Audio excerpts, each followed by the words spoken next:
happened in March, and pretty risky in the era before paved roads.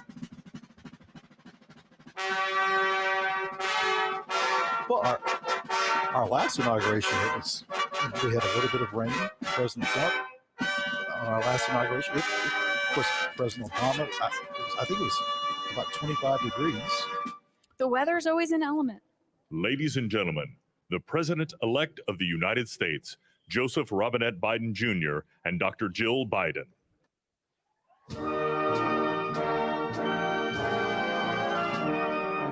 This piece by the Marine Band Trio from Hail America.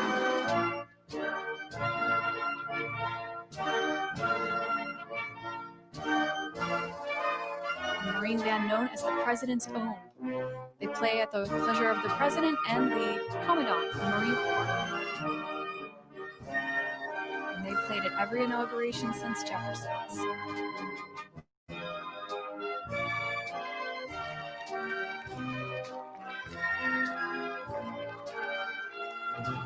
Biden's approaching their seats on the platform here. Greeting former VP Dan Quayle.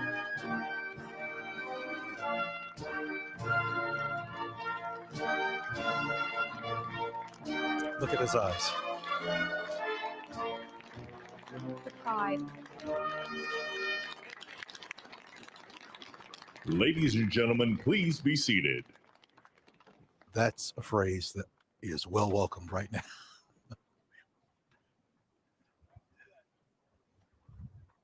Let's enjoy the ceremony.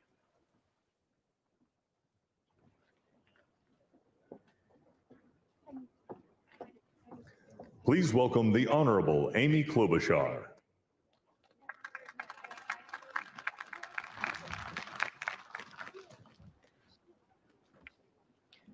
Vice President Pence, Mr. President-elect, Madam Vice President-elect, members of Congress and the judicial branch, former presidents and first ladies, vice presidents, leaders from abroad, and a whole bunch of Bidens. America, welcome to the 59th presidential inauguration, where in just a few moments, Joe Biden and Kamala Harris will take their solemn oaths. This ceremony is the culmination of 244 years of a democracy. It is the moment when leaders brought to this stage by the will of the people promised to be faithful to our Constitution, to cherish it and defend it. It is the moment when they become, as we all should be, guardians of our country. Have we become too jaded, too accustomed to the ritual of the passing of the torch of democracy to truly appreciate what a blessing and a privilege it is to witness this moment? I think not. 2 weeks ago, when an angry, violent mob staged an insurrection and desecrated this temple of our democracy, it awakened us to our responsibilities as Americans. This is the day when our democracy picks itself up, brushes off the dust, and does what America always does, goes forward as a nation under God, indivisible, with liberty and justice for all. This conveyance of a sacred trust between our leaders and our people takes place in front of this shining Capitol dome for a reason. When Abraham Lincoln gave his first inaugural address in front of this Capitol, the dome was only partially constructed, braced by ropes of steel. He promised he would finish it. He was criticized for spending funds on it during the Civil War. To those critics, he replied, "If the people see the Capitol going on, it is a sign we intend the Union shall go on." And it did, and it will. Generations of Americans gave their lives to preserve our republic in this place. Great legislation to protect civil rights and economic security and lead the world was debated and crafted under this dome. Now it falls on all of us not just the two leaders we are inaugurating today, to take up the torch of our democracy, not as a weapon of political arson, but as an instrument for good. We pledge today never to take our democracy for granted as we celebrate its remarkable strength. We celebrate its resilience, its grit. We celebrate the ordinary people doing extraordinary things for our nation, the doctors and nurses on the front line of this pandemic, the officers in the Capitol, a new generation never giving up hope for justice.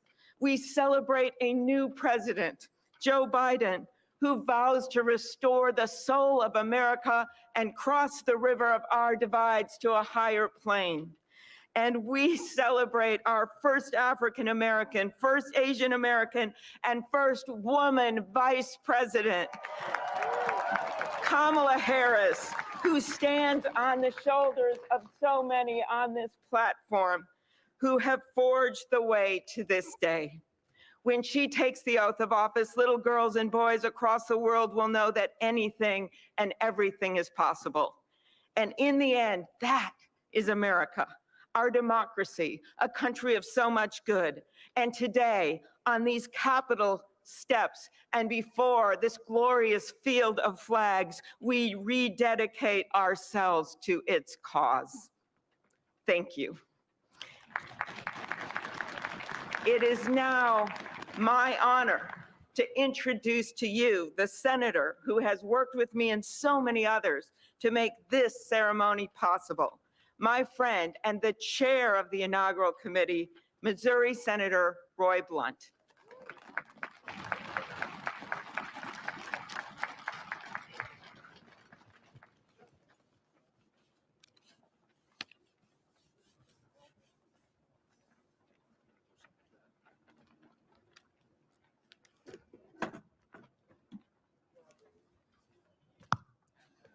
Well, I should have known when Senator Klobuchar got involved, at least there'd be a touch of snow up here this morning. Of all the things we'd considered, I don't think snow was on my agenda until I walked out the door a moment ago. But thank you, Senator Klobuchar, and thanks to the other members of the Joint Congressional Committee on the Inauguration as we officially begin the 59th inaugural ceremony. I also want to thank the Joint Committee staff and our partners, particularly our security partners, for the way they've dealt with unprecedented circumstances. When I chaired the inauguration 4 years ago, I shared President Reagan's 1981 description of this event as commonplace and miraculous. Commonplace because we've done it every 4 years since 1789. Miraculous because we've done it every 4 years since 1789. Americans have celebrated this moment during war, during depression, and now during pandemic. Once again, all three branches of our government come together as the Constitution envisions. Once again, we renew our commitment to our determined democracy, forging a more perfect union. That theme for this inauguration, our determined democracy, forging a more perfect union, was announced by the Joint Committee before the election with the belief that the United States can only fulfill its promise and set an example for others if we are always working to be better than we have been. The Constitution established that determined democracy with its first three words, declaring the people as the source of the government. The Articles of Confederation hadn't done that. The Magna Carta hadn't done that. Only the Constitution says the government exists because the people are the source of the reason it exists. They immediately followed those first three words with the words to form a more perfect union. The founders did not say to form a perfect union. They did not claim that in our new country nothing would need to be improved. Fortunately, they understood that always working to be better would be the hallmark of a great democracy. The freedoms we have today, the nation we have today, is not here just because it happened, and they aren't complete. A great democracy working through the successes and failures of our history striving to be better than it had been. And we are more than we have been, and we are less than we hope to be. The assault on our Capitol at this very place just 2 weeks ago reminds us that a government designed to balance and check itself is both fragile and resilient. During the last year, the pandemic challenged our free and open society and called for extraordinary determination and sacrifice, and still challenges us today. Meeting that challenge head on have been and are healthcare workers, scientists, first responders, essential frontline workers, and so many others we depend on in so many ways. Today we come to this moment, people all over the world, as we're here, are watching and will watch what we do here. Our government comes together. The Congress and the courts join the transition of executive responsibility. One political party more pleased today and on every inaugural day than the other. But this is not a moment of division, it's a moment of unification. A new administration begins and brings with it a new beginning.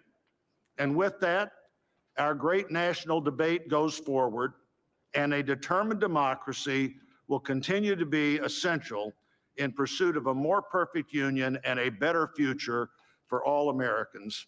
What a privilege for me to join you today. Thank you.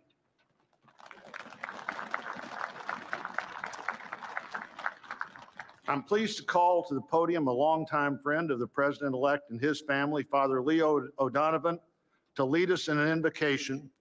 Please stand if you are able and remain standing for the national anthem and the pledge to our flag.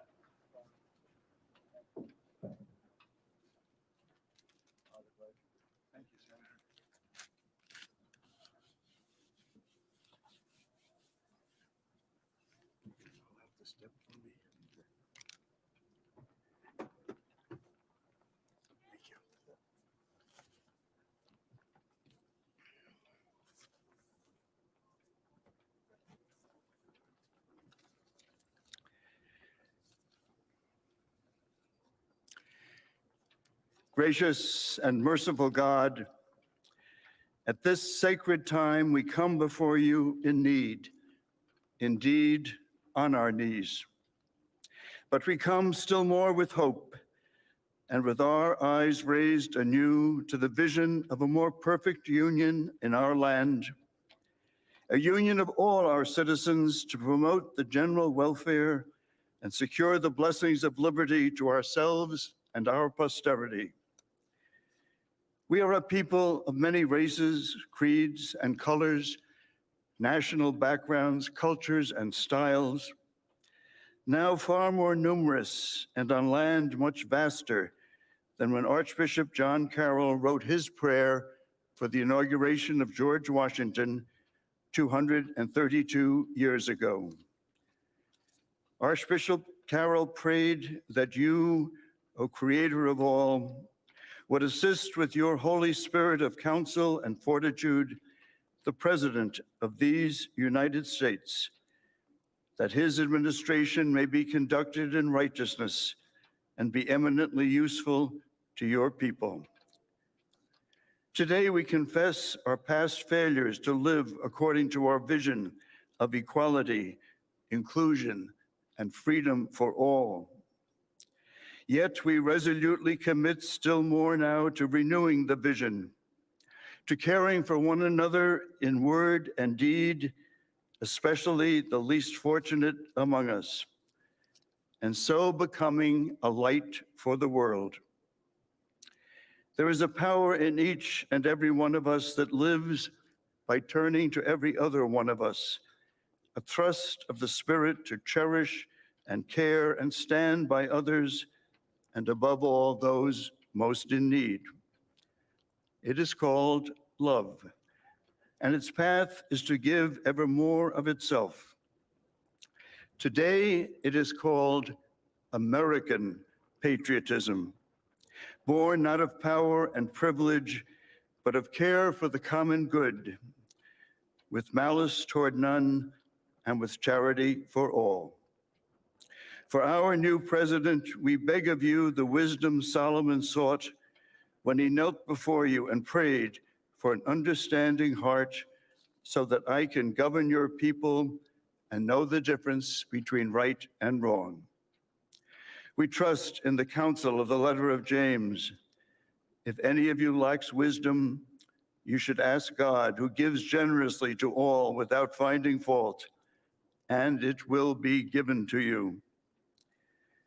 Pope Francis has reminded us how important it is to dream together. By ourselves, he wrote, we risk seeing mirages, things that are not there. Dreams, on the other hand, are built together. Be with us, holy mystery of love, as we dream together. Help us under our new president to reconcile the people of our land, restore our dream and invest it with peace and justice and the joy that is the overflow of love. To the glory of your name, forever, amen.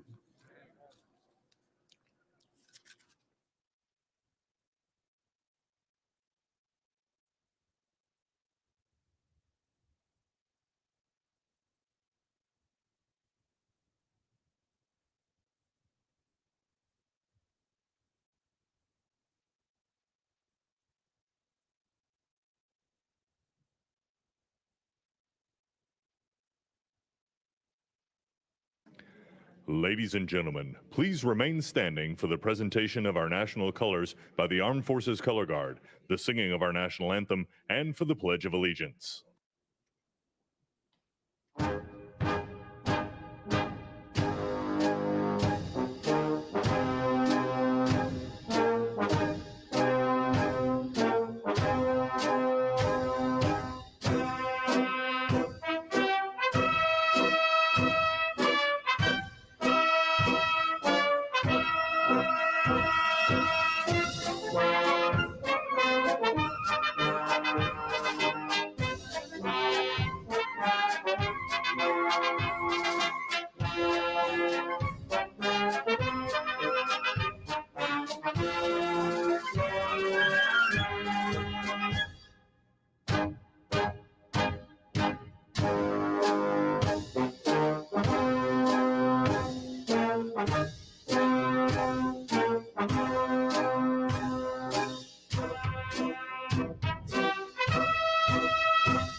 Ladies and gentlemen, here for the singing of our national anthem, accompanied by the President's own United States Marine Band, please welcome Lady Gaga.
Ladies and gentlemen, please welcome from the city of South Fulton, Georgia Fire and Rescue Department, President of the International Association of Firefighters, Local 3920, Fire Captain Andrea M. Hall, for the reciting of the Pledge of Allegiance.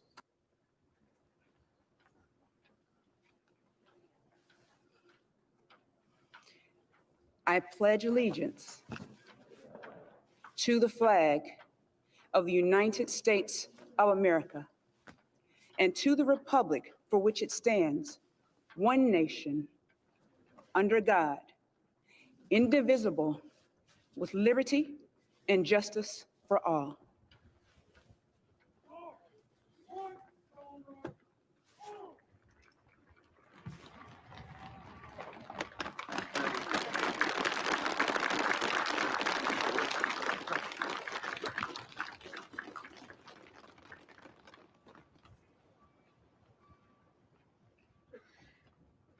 What you are all about to be part of, America, is a historic moment of firsts.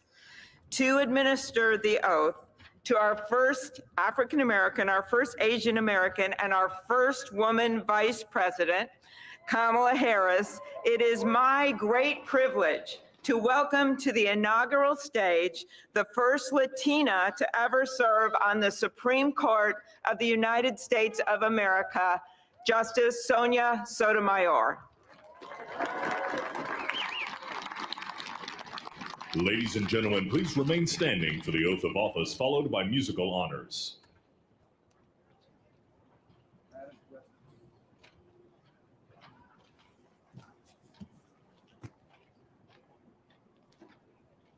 Please raise your right hand and repeat after me.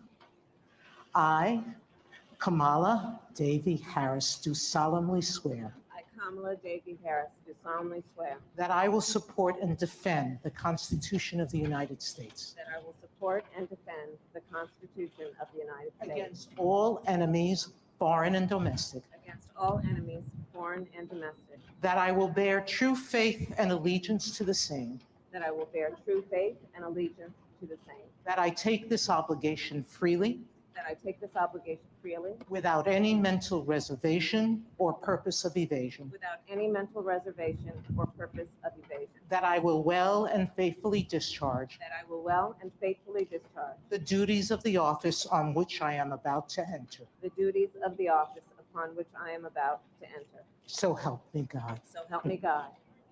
All right.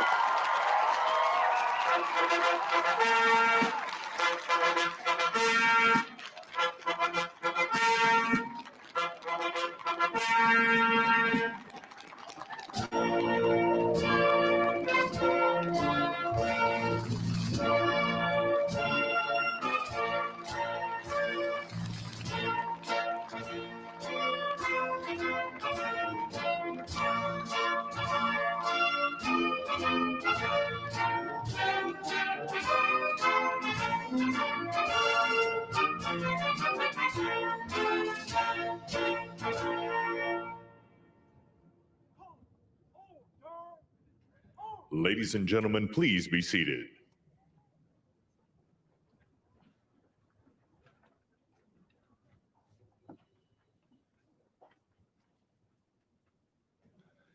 Please welcome Jennifer Lopez to perform This Land Is Your Land and America the Beautiful, accompanied by members of the President's own United States Marine Band.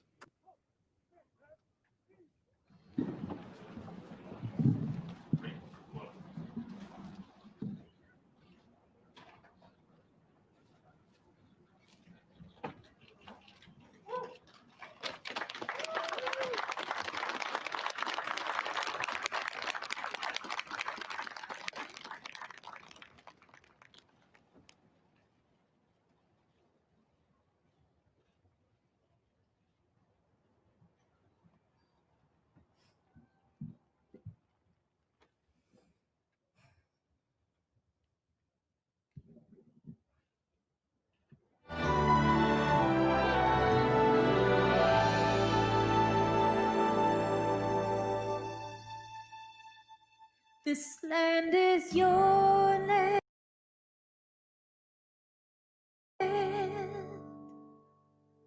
This land is my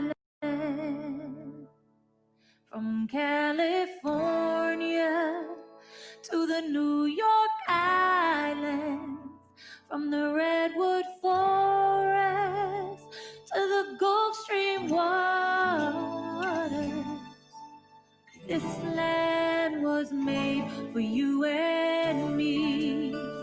As I went walking down that ribbon of highway, I saw above me that endless skyway. I saw below me that golden valley.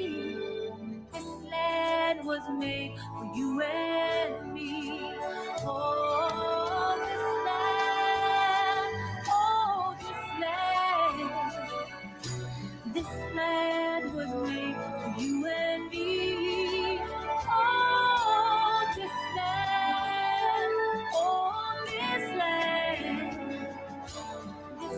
land was made for you and me. You and me. Oh,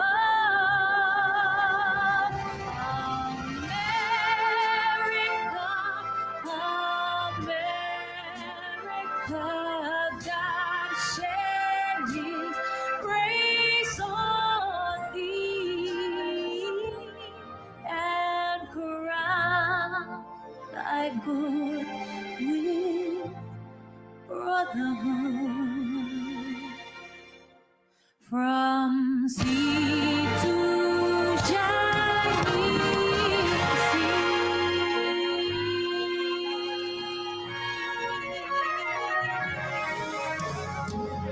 Una nación bajo Dios, indivisible, con libertad y justicia para todos. Let's get loud.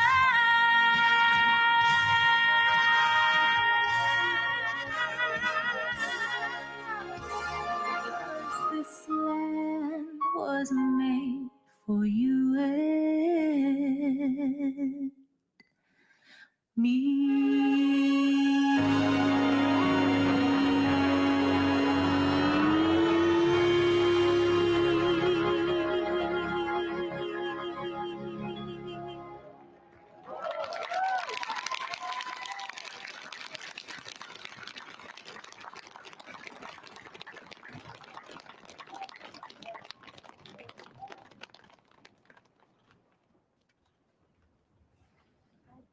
Well, that was great. The sun is shining, and Mr. President-elect, this is the first inauguration in the history of America where J-Lo was the warm-up act for Chief Justice Roberts. With that, it is now my distinct honor to introduce the Chief Justice of the Supreme Court of the United States, John Roberts, to administer the presidential oath to the next President of the United States, Joseph R. Biden.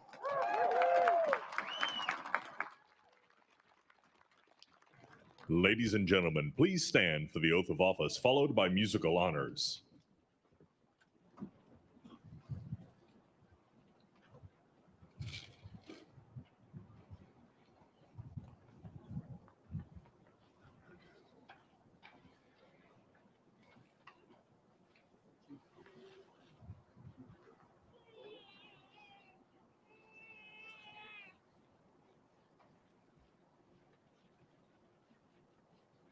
Please raise your right hand and repeat after me.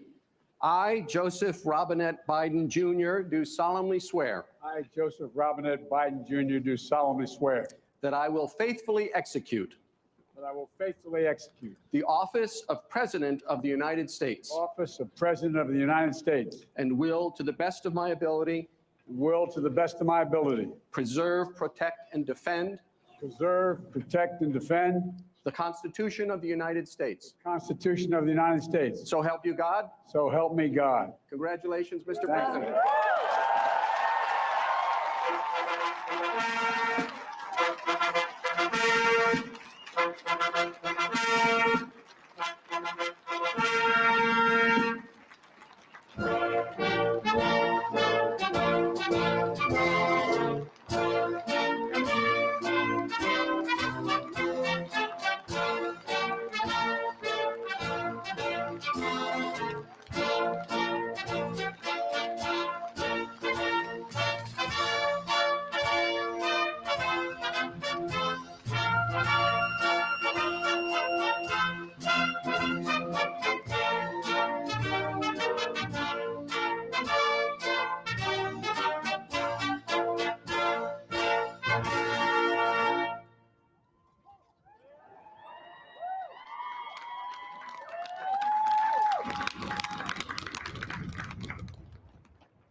Ladies and gentlemen, please be seated.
My fellow Americans, a moment we have all been waiting for.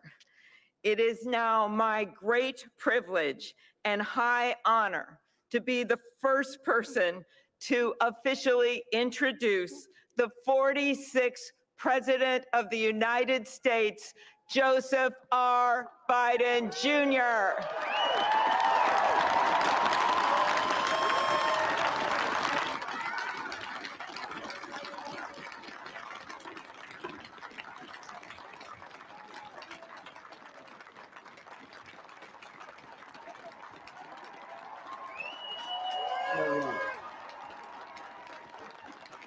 Chief Justice Roberts, Vice President Harris,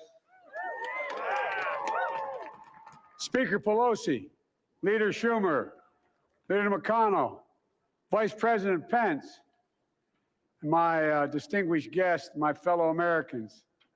This is America's day.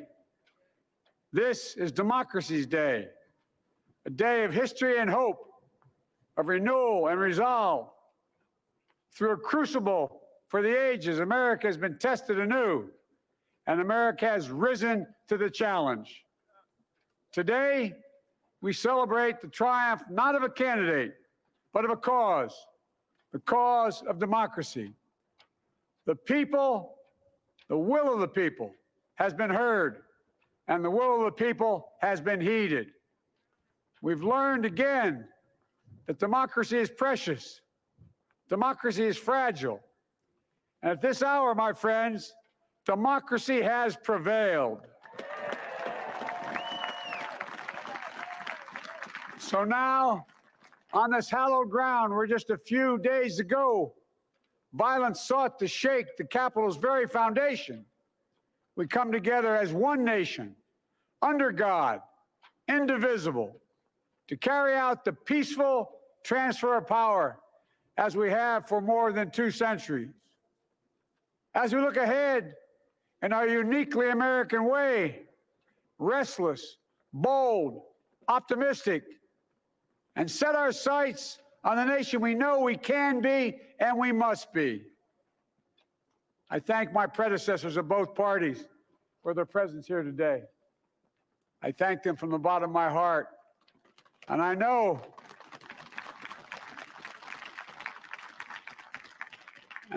the resilience of our Constitution and the strength of our nation, as does President Carter, who I spoke with last night, who cannot be with us today, but whom we salute for his lifetime in service.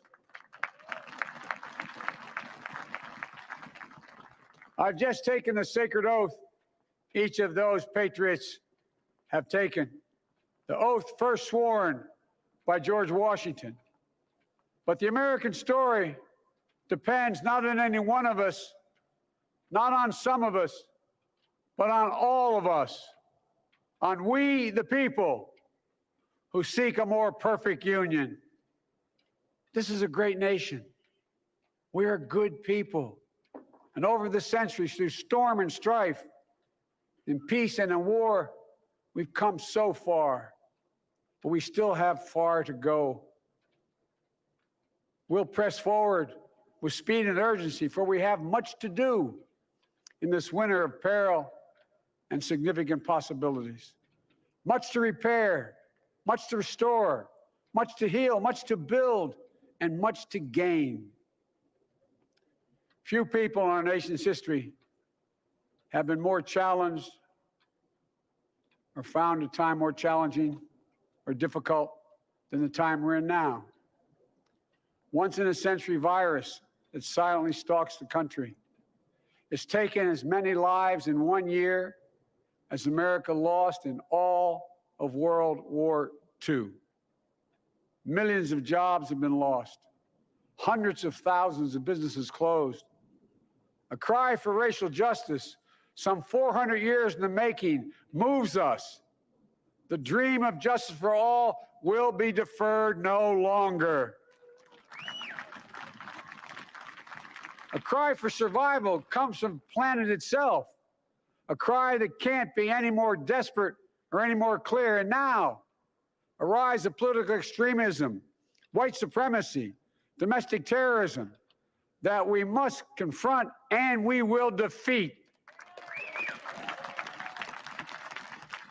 To overcome these challenges, to restore the soul and secure the future of America, requires so much more than words.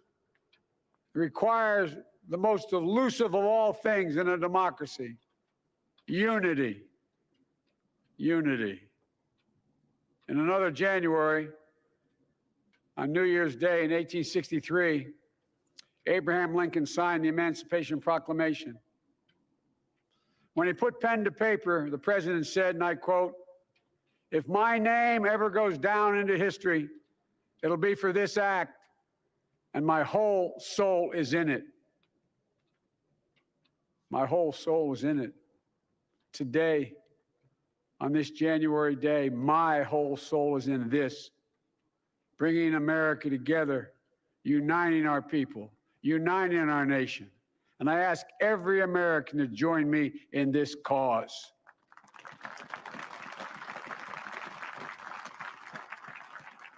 Uniting to fight the foes we face: anger, resentment and hatred, extremism, lawlessness, violence, disease, joblessness, and hopelessness. With unity, we can do great things, important things. We can right wrongs. We can put people to work in good jobs. We can teach our children in safe schools. We can overcome the deadly virus. We can reward work and rebuild the middle class and make healthcare secure for all. We can deliver racial justice, and we can make America once again the leading force for good in the world. I know speaking of unity can sound to some like a foolish fantasy these days. I know the forces that divide us are deep and they are real. But I also know they are not new. Our history has been a constant struggle between the American ideal that we're all are created equal and the harsh, ugly reality that racism, nativism, fear, demonization have long torn us apart. The battle is perennial, and victory is never assured. Through Civil War, the Great Depression, World War, 9/11, through struggle, sacrifice, and setbacks, our better angels have always prevailed. In each of these moments, enough of us have come together to carry all of us forward. And we can do that now. History, faith, and reason show the way of unity. We can see each other not as adversaries, but as neighbors. We can treat each other with dignity and respect. We can join forces, stop the shouting, and lower the temperature. For without unity, there is no peace, only bitterness and fury. No progress, only exhausting outrage. no nation, only a state of chaos. This is our historic moment of crisis and challenge, and unity is the path forward. And we must meet this moment as the United States of America. If we do that, I guarantee you we will not fail. We have never, ever, ever, ever failed in America when we've acted together. And so today, at this time, in this place, let's start afresh, all of us. Let's begin to listen to one another again, hear one another, see one another, show respect to one another. Politics doesn't have to be a raging fire, destroying everything in its path. Every disagreement doesn't have to be a cause for total war. And we must reject the culture in which facts themselves are manipulated and even manufactured.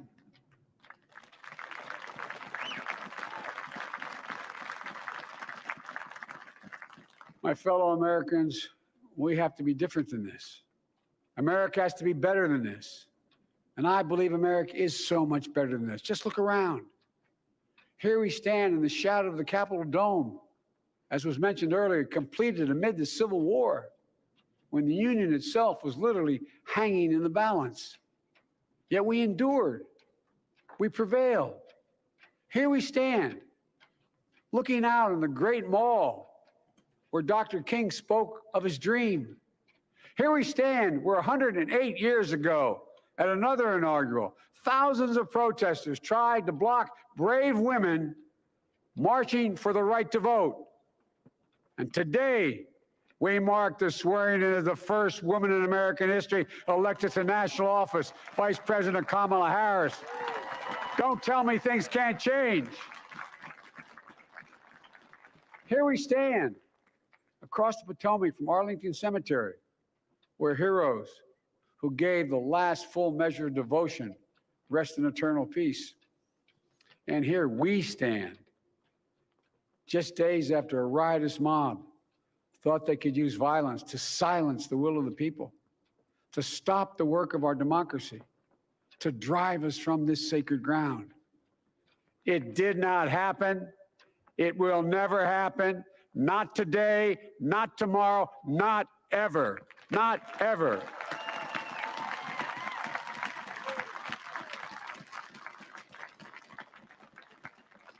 To all those who supported our campaign, I'm humbled by the faith you've placed in us. To all those who did not support us, let me say this. Hear me out as we move forward. Take a measure of me and my heart. And if you still disagree, so be it. That's democracy. That's America. The right to dissent peaceably within the guardrails of our republic is perhaps this nation's greatest strength. Yet hear me clearly. Disagreement must not lead to disunion. And I pledge this to you. I will be a president for all Americans, all Americans. And I promise you, I will fight as hard for those who did not support me as for those who did.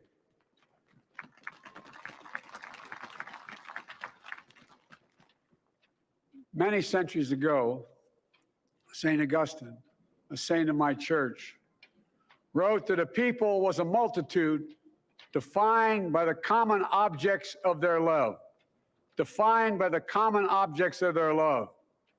What are the common objects we as Americans love that define us as Americans? I think we know. Opportunity, security, liberty, dignity, respect, honor, and yes, the truth. Recent weeks and months have taught us a painful lesson. There is truth and there are lies. Lies told for power and for profit. And each of us has a duty and a responsibility as citizens, as Americans, and especially as leaders. Leaders who have pledged to honor our Constitution and protect our nation, to defend the truth and defeat the lies. Look, I understand that many of my fellow Americans view the future with fear and trepidation. I understand they worry about their jobs. I understand, like my dad, they lay at bed at night, staring at the ceiling, wondering, can I keep my health care? Can I pay my mortgage? Thinking about their families, about what comes next. I promise you, I get it. But the answer is not to turn inward, to retreat into competing factions, distrusting those who don't look like you, or worship the way you do, or don't get their news from the same sources you do. We must end this uncivil war that pits red against blue, rural versus urban, or rural versus urban, conservative versus liberal. We can do this if we open our souls instead of hardening our hearts, if we show a little tolerance and humility, and if we're willing to stand in the other person's shoes, as my mom would say, just for a moment, stand in their shoes. Because here's the thing about life. There's no accounting for what fate will deal you. Some days, when you need a hand. There are other days when we're called to lend a hand. That's how it has to be. That's what we do for one another. And if we are this way, our country will be stronger, more prosperous, more ready for the future. And we can still disagree.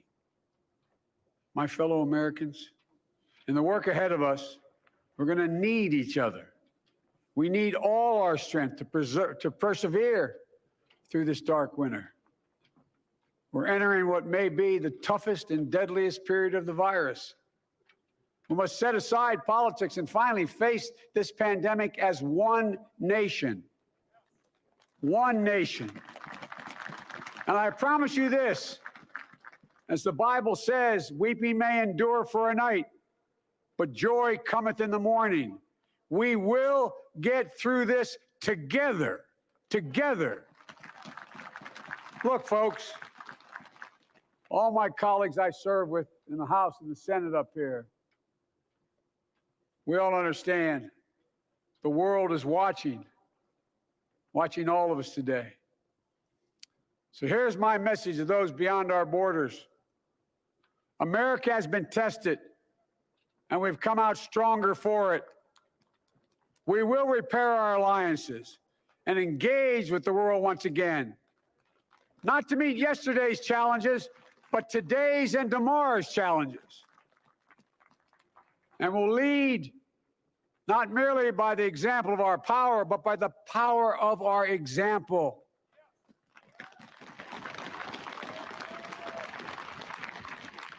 We'll be a strong and trusted partner for peace, progress, and security.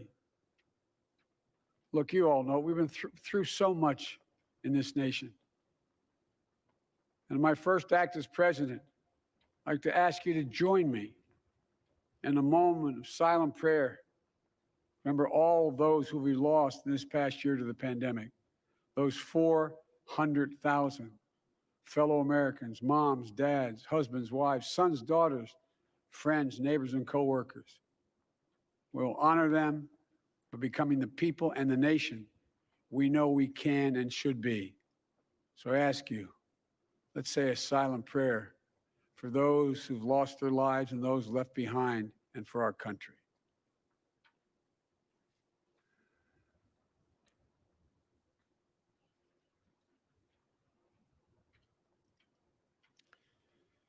Amen. Folks, this is a time of testing. We face an attack on our democracy and on truth, a raging virus, growing inequity, the sting of systemic racism, a climate in crisis, America's role in the world. Any one of these would be enough to challenge us in profound ways. But the fact is, we face them all at once, presenting this nation with one of the gravest responsibilities we've had. Now we're going to be tested. Are we going to step up, all of us? It's time for boldness, for there's so much to do. And this is certain. I promise you, we will be judged, you and I, by how we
My fellow Americans, I close the day where I began, with the sacred oath. Before God and all of you, I give you my word. I will always level with you. I will defend the Constitution. I'll defend our democracy. I'll defend America. And I'll give all of you, keep everything I do in your service, thinking not of power, but of possibilities, not of personal interest, but the public good. And together we shall write an American story of hope, not fear, of unity, not division, of light, not darkness, a story of decency and dignity, love and healing, greatness and goodness. May this be the story that guides us, the story that inspires us, and the story that tells ages yet to come that we answered the call of history. We met the moment. Democracy and hope, truth and justice did not die on our watch, but thrived. That America secured liberty at home and stood once again as a beacon to the world. That is what we owe our forebears, one another, and generation to follow.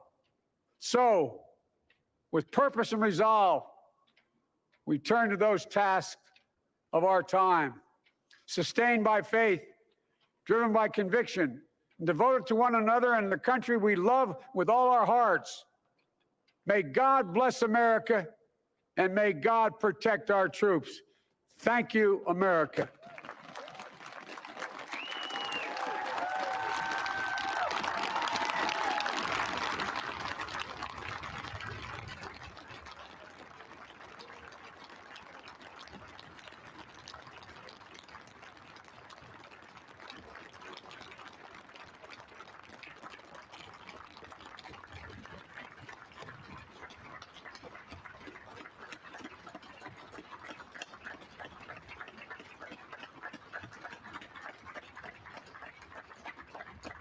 Ladies and gentlemen, please be seated.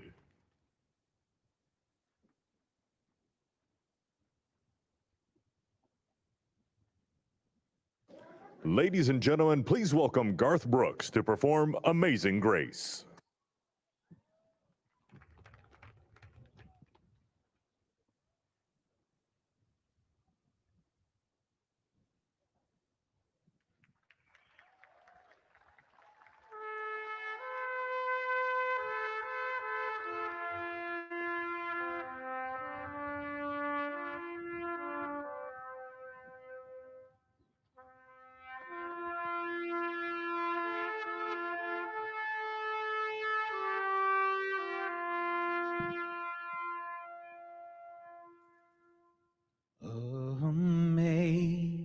Amazing grace, how sweet sound that saved a wretch like me. I once was lost, but now I'm found.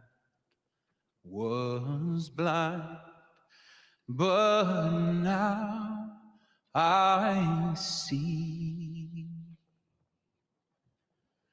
When we've been there 10,000 years, bright shining as the sun, we've no less days to sing God's praise than when we first begun. If I can ask you to sing this last verse with me, not just the people here, but the people at home, at work, as one, united. Amazing grace, how sweet the sound that saved a wretch like me. I once was lost, but now I'm found. Was blind, but now I see.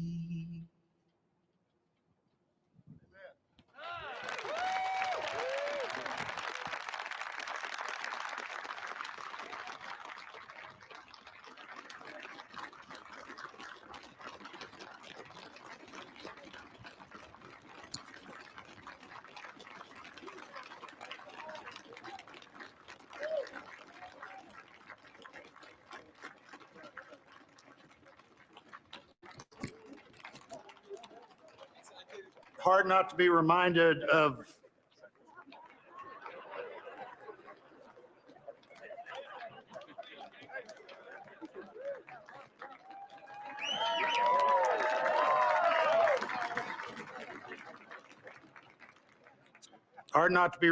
President Obama's singing that same song at the Mother Emanuel Church.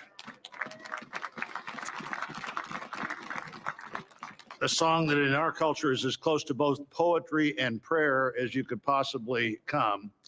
And we're going to finish with those two things. Let me introduce Amanda Gorman, our nation's first ever National Poet Laureate.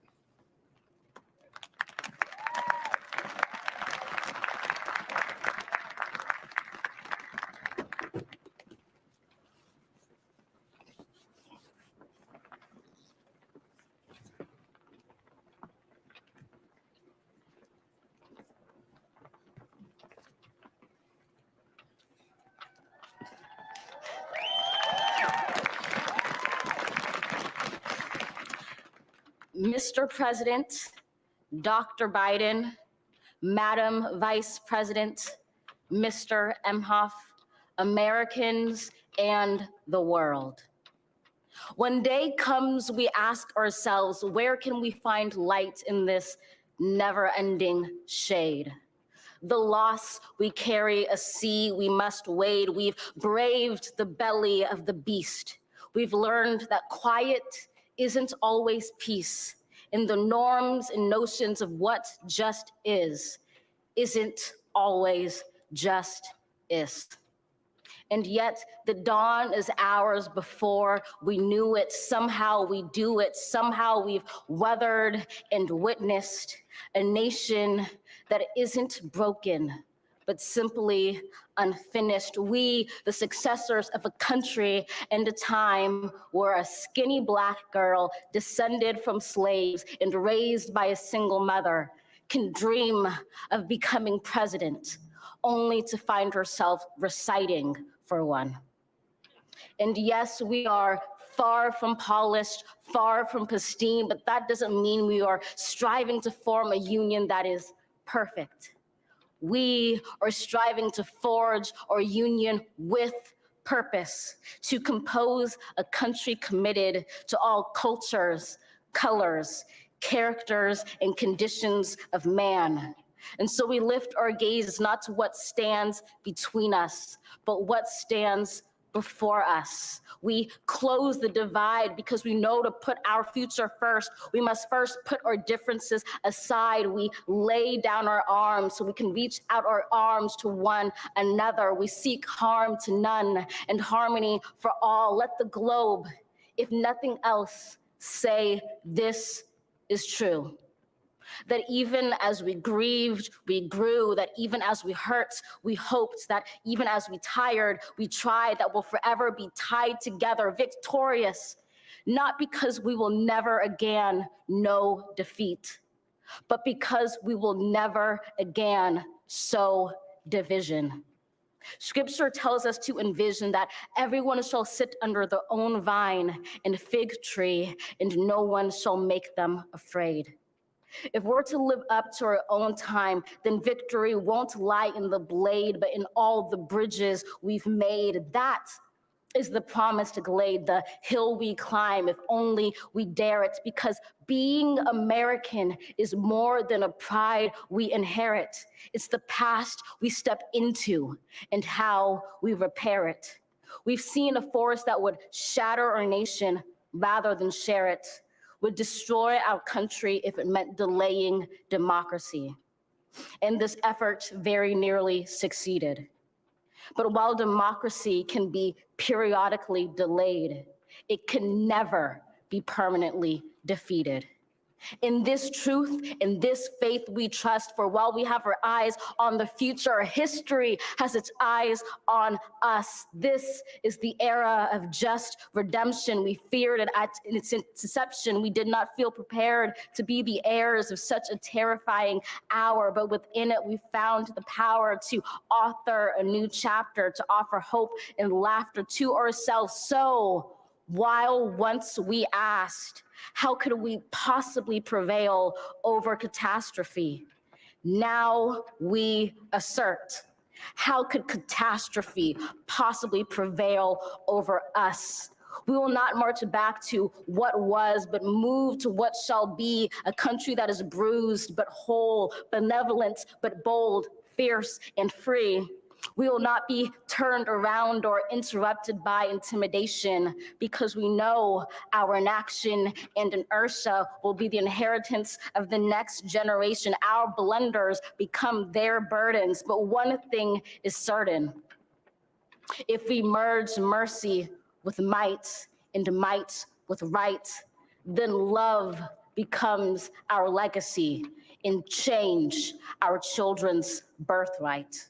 So let us leave behind a country better than the one we were left. With every breath from my bronze-pounded chest, we will raise this wounded world into a wondrous one. We will rise from the gold-limbed hills of the West. We will rise from the wind-swept Northeast, where our forefathers first realized revolution. We will rise from the lake-rimmed cities of the Midwestern states. We will rise from the sun-baked South. We will rebuild, reconcile, and recover in every known nook of our nation, in every corner called our country. Our people, diverse and beautiful, will emerge battered and beautiful. When day comes, we step out of the shade, aflame and unafraid. The new dawn blooms as we free it. For there is always light, if only we're brave enough to see it, if only we're brave enough to be it.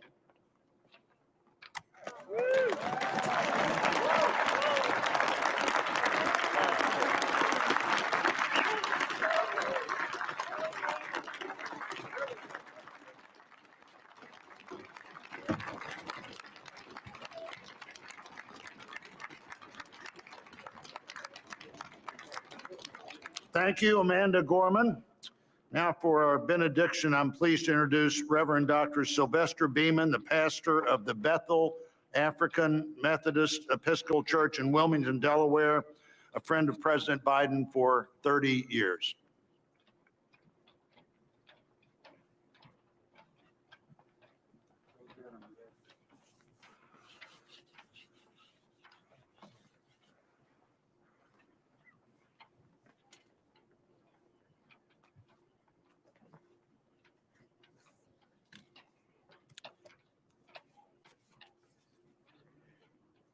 As a nation and people of faith gathered in this historical moment, let us unite in prayer. God, we gather under the beauty of your holiness and the holiness of your beauty.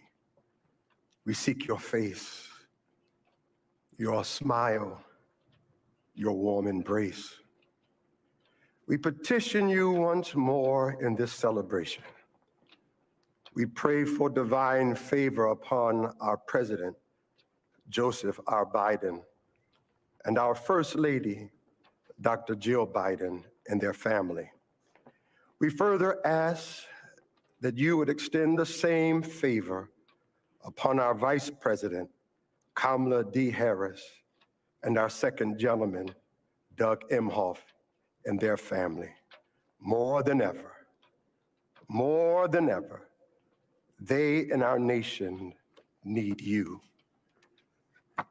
We need you, for in you we discover our common humanity. In our common humanity, we will seek out the wounded and bind their wounds. We will seek healing for those who are sick and diseased. We will mourn our dead. We will befriend the lonely, the least, and the left out. We will share our abundance with those who are hungry. We will do justly to the oppressed, acknowledge sin, and seek forgiveness, thus grasping reconciliation. In discovering our humanity, we will seek the good in and for all our neighbors. We will love the unlovable, remove the stigma of the so-called untouchables. We will care for our most vulnerable, our children, the elderly, emotionally challenged, and the poor. We will seek rehabilitation beyond correction. We will extend opportunity to those locked out of opportunity. We will make friends of our enemies. We will make friends of our enemies. People, your people, shall no longer raise up weapons against one another. We will rather use our resources for the national good and become a beacon of life and goodwill to the world. And neither shall we learn hatred anymore.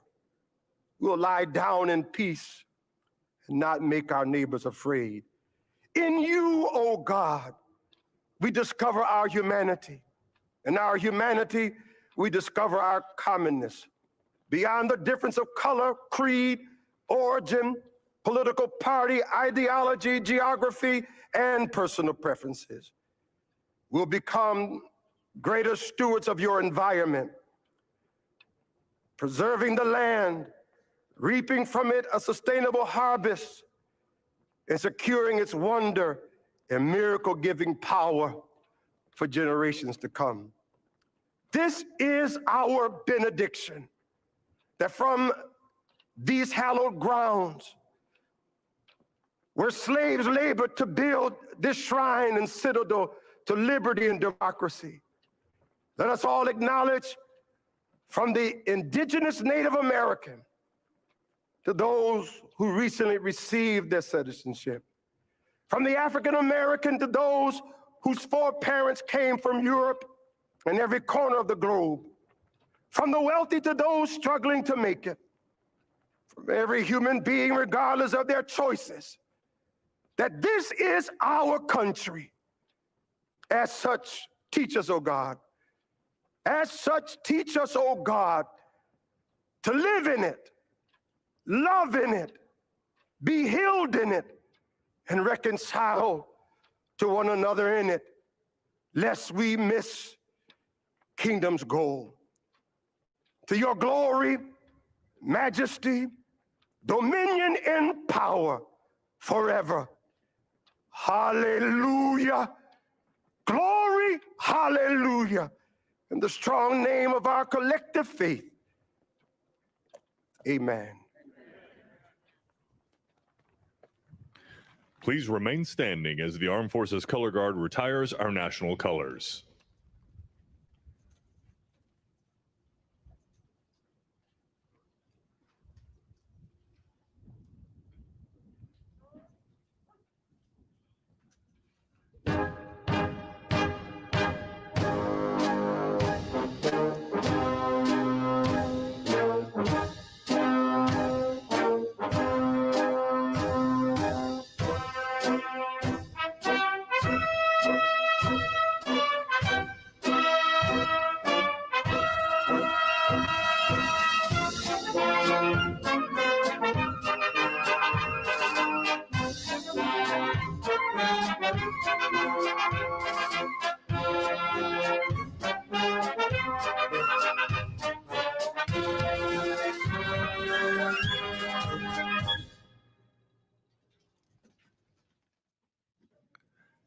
Ladies and gentlemen, please be seated and remain in your seats while the president and official party depart the platform.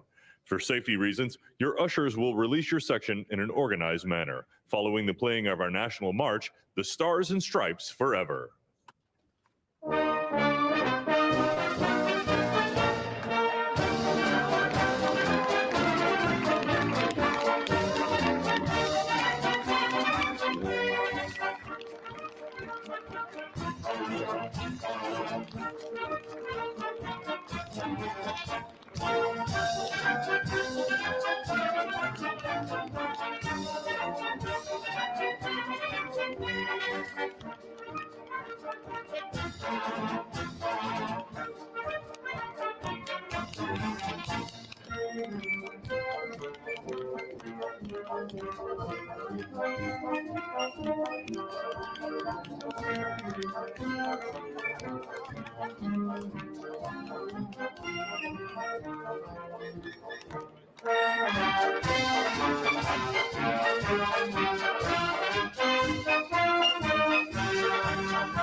Well, Janet, we really witnessed something today.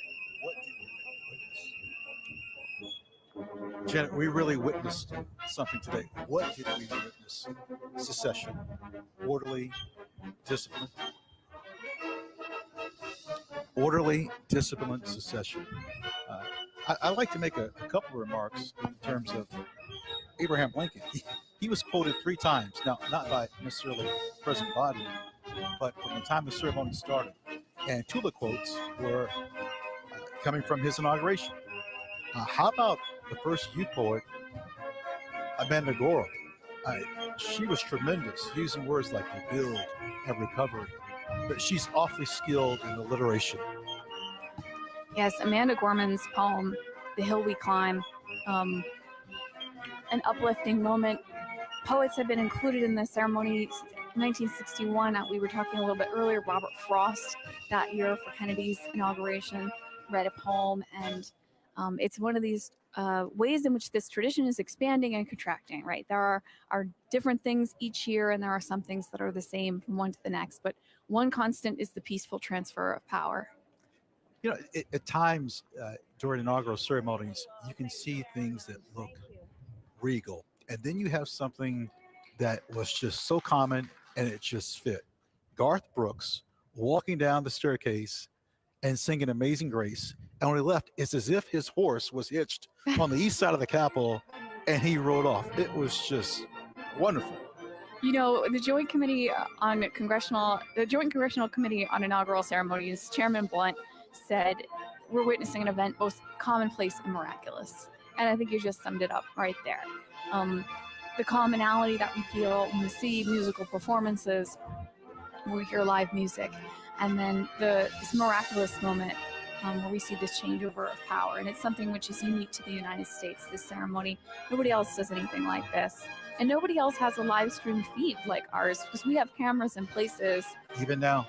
We have cameras in places nobody else does. So we're getting some angles here. You can see the Obamas there. Secretary Chow behind Mrs. Obama, Senator McConnell's wife. That's VP Harris's children just behind them. Cole and Ella. Ella has the decorated shoulders on her jacket. There's Clinton, former President Clinton with the Obamas there as well. And this is the part where everybody gets up and starts to make their way back off the platform, back into the Capitol. We saw VP Harris and her husband going through the crypt a few moments ago. You know, President Biden, within the first sentence or two, used these three words: our determined democracy. That's I thought the that was theme. pointed, yes. That's the theme of this 59th inaugural ceremonies. That's the theme that the JSEC selected. And a wonderful phrase to encapsulate this: our determined democracy, forging a more perfect union. And a few people made reference to it. You also mentioned how Biden's inaugural speech, he quoted others. And there's so many famous quotes that come to us from presidential inaugural speeches. That's why inaugurations are so important. I mentioned earlier about Thomas Jefferson's quote. What about Andrew Jackson mentioning about government, that it should be for the good of the people, and that the people will direct, and that government should respect the privacy of persons and position. Andrew Jackson. We could go on about FDR. The only thing we have to fear is fear itself. And Lincoln, the better angels of our nature, comes from one of his inaugural speeches. This is a moment where, and they vary in length. We've had long inaugural speeches in our nation's history. We've had short ones. We've had fatally long inaugural speeches. Poor President Harrison, you had to bring that up. President Reagan mentioning, hey, it's not the people that have failed government. It's government that needs to be accountable to the people. And we see President Obama there, who's in his inaugural address, his first one, the remaking of America. There's the poet Amanda Gorman there at the lower right of your screen. And President Obama hugging Lady Gaga. The lady, what a tremendous rendition of the national anthem. An incredible performance. I'm not sure if that was a designer of the dress or an architect that built that dress. That is. She's certainly found something to rival the architecture and the iconography of the Capitol. And I mean, we've talked a little bit about fashion choices, how to stand out in the crowd. Now, you mentioned this. Here we are, the young poet, Amanda Gorman, shaking hands with former President Clinton. Now, you just mentioned Ms. Gorman, who has a speech impediment. And who else has a speech impediment? President Biden. It's Maya Angelou. Maya Angelou, another poet who has spoken. So that's the poet Amanda Gorman in a yellow jacket, and you see Lady Gaga and Michelle Obama hugging here. Well, there'll be a few pictures taken there.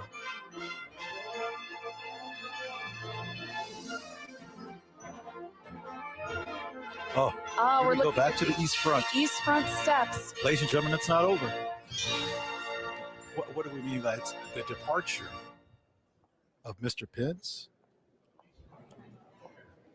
There's just as many iconic ceremonies that happen after the swearing of the oath as there are before. And there are just as many moments for us to watch and see these behind the scenes perspectives. I believe that's Hillary Clinton there, with Sure a is. purple scarf. No, I've just been someone that at times when we finished our assignments, which casually worked my way to the East Front, and there's hundreds, if there's more than a few thousand people for the departure ceremony. There's prayer that's rendered. There's pomp and circumstance. It's ceremonial.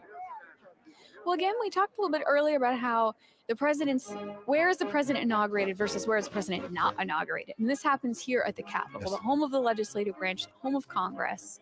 And then, so this departure ceremony, this moment where our new president and vice president depart from the Capitol and into their term, really is a historic moment, and it's a crucial part of this ceremony.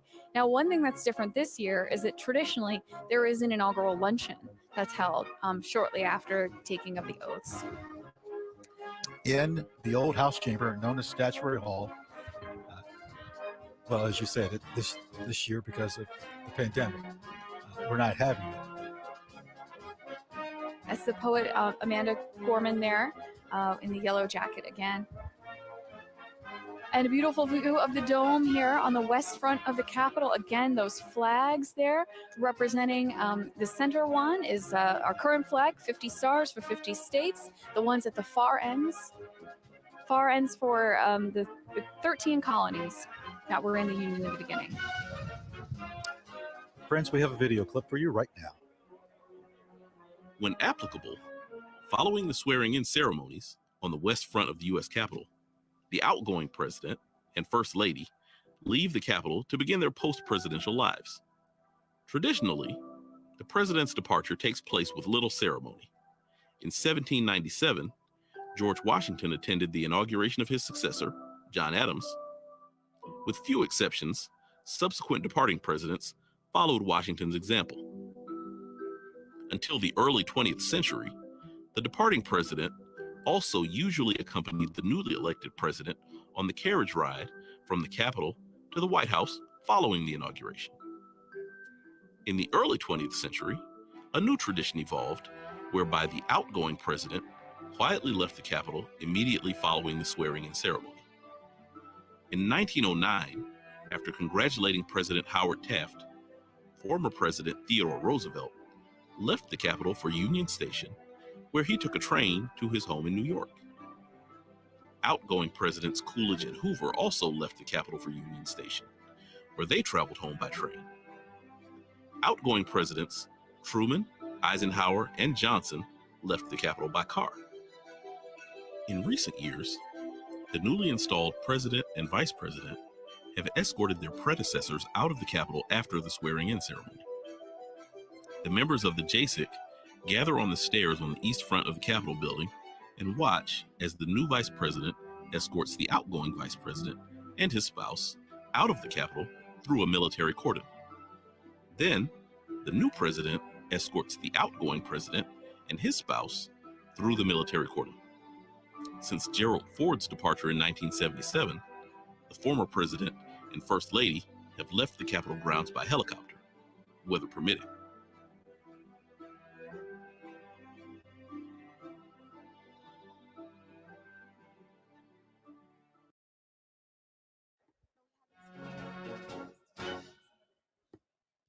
We have these wonderful videos detailing some of the traditions behind our inauguration that we get to show you. And here we are preparing to see the departure going down the east front of the Capitol steps. The members of the Joint Committee are going to line up, and you can see VP Harris there in the purple getting ready. They're getting ready to head out the east doors, the rotunda behind them in this shot, going down through the military cordon and out to the waiting cars. Have we noticed that the weather conditions have improved dramatically? Well, we've had some weather changes today. I take back everything I said in the first hour of the broadcast about the nice 40-degree day that we had. We had some snow flurries in there, then the sun came out. We're really being taken for a ride today. You know, there were blizzard conditions for William Howard Taft's inauguration. They had to hold that one inside as well. Notice who was the lead person out the east front. Eugene Goodman. United States Capitol Police Officer Eugene O. Goodman there. He was the gentleman that you saw in the light-colored coat, acting Senate Sergeant at Arms, acting Deputy Senate Sergeant at Arms for the day. Here we go. The Harrises and the Pences walking down the steps, or excuse me, Mr. Emhoff and Ms. Harris going down the steps here. East front steps going through the military cordon and taking a moment on the east front steps together. This has to be a pointed moment for particularly the Pences.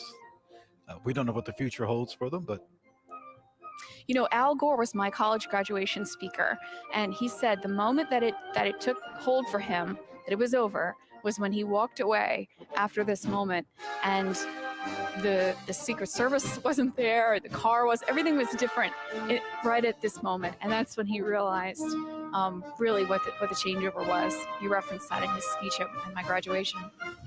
You know, something that is going on right now that we can't see, the staff, meaning the outgoing staff, I'm sure are just probably in tears right now. I've seen that at a distance, and just knowing that this is final, this is final, this is. I mean, I think we'd be closure. hard pressed to think of anyone for whom this is not an emotional day. Not just the people who are directly involved in the administration, but the folks who work here at the Capitol who witness these every couple of years like we do, and the folks watching at home have got to have emotions bound up in these moments. And especially when you feel empathy for the various people and think of the emotions that are going through those heads. That's usually where it gets me. So we can see former VP Pence getting into the car here on the East Front, taking a last look at the Capitol and a wave to the staff and the military cordon, and the JCIC, the Joint Congressional Committee on Inauguration and Ceremonies. In time, we will have on the East Front the passing of the review, passing the review. We'll see the pass and review here on Yes. the East Front in coming up in a little bit. We'll see them standing there and watching, reviewing all of the troops going by. Now, I was not assigned to the Old Guard. I was assigned to the 82nd Airborne Division of Fort Bragg, North Carolina. And I've been in a lot of processions and reviews. And it feels like, for example, let's say President Biden is physically looking at everyone there. It's not the case, but as someone that has served, you feel that way. Well, we were talking earlier about members of Congress, making appearances on our tours and acknowledging the members of the public, folks from all over the country and people from all over the world that are visiting us. But the members of Congress, the senators, also frequently acknowledge us when we're in positions of support like this. Representative John Lewis always took the time to stop, recognize us, because one of the things that we do in addition to providing tours is to provide support for congressional events. And this is the granddaddy of congressional events for the year. Other times we're there for, like for Representative Lewis memorial service this past summer, but also Congressional Gold Medal ceremonies. Great view of the East Front here. Yes, you mentioned Mr. Lewis, that on those very steps where Vice President Harris and her husband are ascending now was this casket. Yes, right where this is all within the Harris last is year. Standing just this past summer, just about 6 months ago or so. That is where Congressman Lewis's casket was. And actually, Speaker Pelosi is standing in almost the exact same position the cameras captured her on that evening. And you can see the JCIC there as well. So members of the Joint Congressional Committee on Inaugurations, on Inaugural Ceremonies, they... Excellent camera shot here. I'm sorry to interrupt you. Oh, no, it's fabulous. Look, we can see everybody here. Yes. So just a reminder for the folks at home, Steny Hoyer there in the red scarf, the Speaker of the House in the teal coat that we see there. And that's Senator Blunt with her. He is the chair of this Joint Congressional Committee that is the official host of inaugurations and the host of our live stream today. And here they are all coming back in through the East Front door, making this turn. And then there are a few things that need to happen before we have some gift presentations coming up a little bit later on. That would normally happen during the inaugural luncheon. Day is far from done. We have President Biden that has some ceremony signings in the president's room that President Washington thought of. To think back in 1780s that President Washington thought, let's have a president's room. It took until the 1850s for them to complete it. Looking at the East Front of the Capitol, when you see it from a shot like this, we think of them as the new House and Senate, but of course, they're not that new. No. The new House and Senate chambers are at the far ends of the building. It's called a hyphen, the way that they're connected off the end there. So those are actually cropped out in this view of the East Front that we see here. So what you're looking at, if you can imagine, instead of that huge white painted cast iron dome, if you can imagine a shorter one, wood with a copper roof, and that copper roof, turning green over time. That's an idea of what the Capitol looked like back when back when Monroe was inaugurated, let's say. Ceremonial unit. You can. All tell right, it we've of got various another branches. video coming up. And we have these great videos that are taking First you through. official actions taken by the newly sworn President of the United States occur in the President's room just off the Senate chamber in the U.S. Capitol. After the departure of the former President and First Lady, the new President gathers there with aides and members of Congress to sign nominations and sometimes memorandums, proclamations, or executive orders. This tradition began in 1981 with President Ronald Reagan. Prior to that time, nominations were often submitted to the Senate on Inauguration Day without ceremony.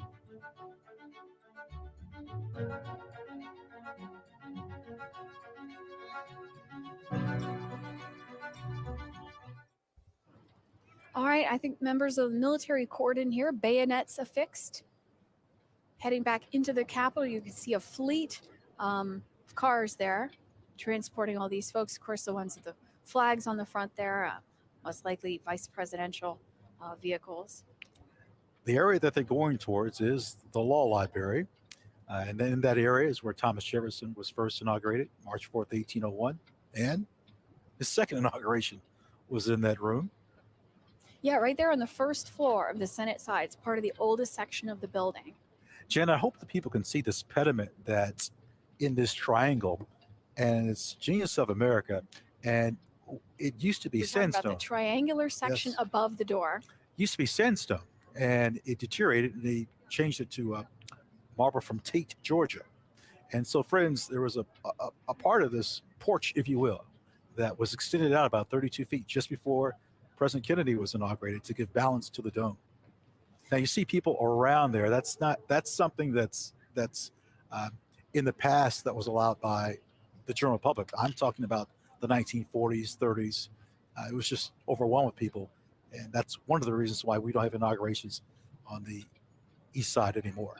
Yeah, we mentioned earlier there's a famous photo from Lincoln's inaugural where he's out here and the crowd around him is so thick you can hardly pick out Lincoln except for his exceptional height.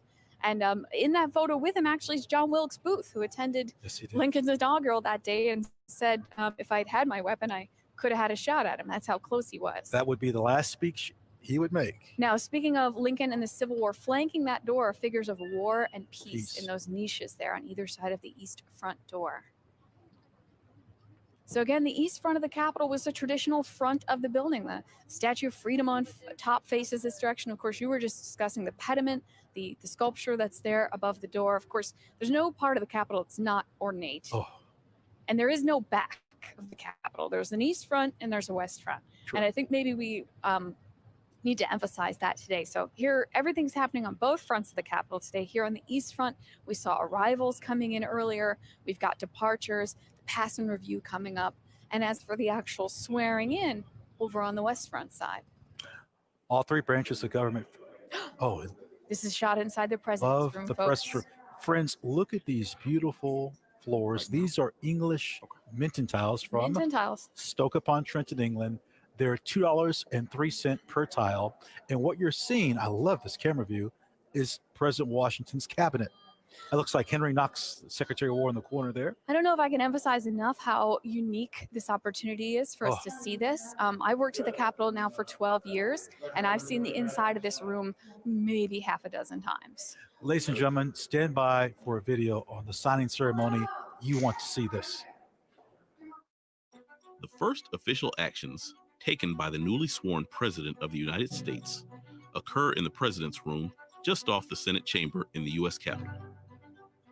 After the departure of the former President and First Lady, the new President gathers there with aides and members of Congress to sign nominations and sometimes memorandums, proclamations, or executive orders. This tradition began in 1981 with President Ronald Reagan. Prior to that time, nominations were often submitted to the Senate on Inauguration Day without ceremony.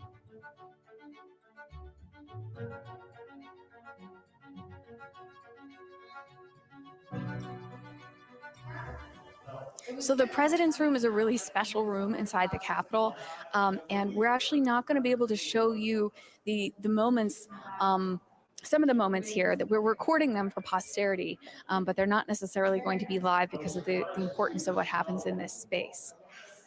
You mentioned importance. In 1964, Dr. Martin Luther King Jr., along with President Lyndon Baines. Janet, you mentioned the importance of this room. In 1964, Dr. Martin Luther King Jr. and President Lyndon Baines Johnson signed the Voting Rights Act. A little story with this. Quite a few years ago, there's a person that comes to me, and she wants to bring her daughter to see a video of the visitor center. And so she says, I just want to see that. I said, well, that's fine.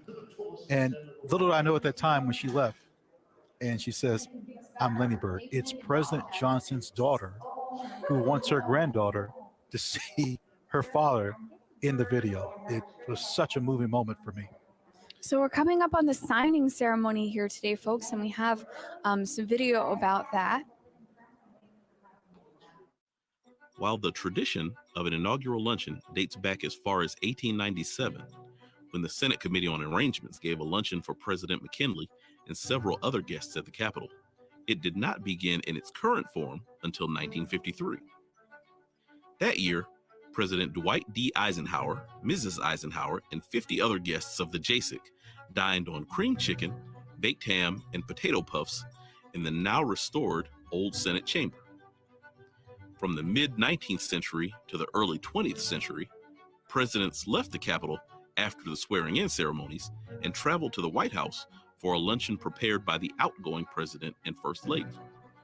In 1949, Secretary of the Senate Leslie Biffle hosted a small lunch for President Truman in his Capitol reception room. They dined on South Carolina turkey, Smithfield ham, potato salad, and pumpkin pie. In 1953, the JASIC began its current tradition of hosting a luncheon for the president, vice president, and their spouses, Senate leaders, the JASIC members, and other invited guests. At the inaugural luncheon in 1981, newly sworn-in President Ronald Reagan announced the release of 52 American citizens who had been held hostage in Iran for 444 days. Traditionally, the luncheon often features cuisine reflecting the home states of the new president and vice president or the JASIC chairman, as well as the theme of the inauguration. The program includes speeches, gift presentations from the JASIC, and toasts to the new administration.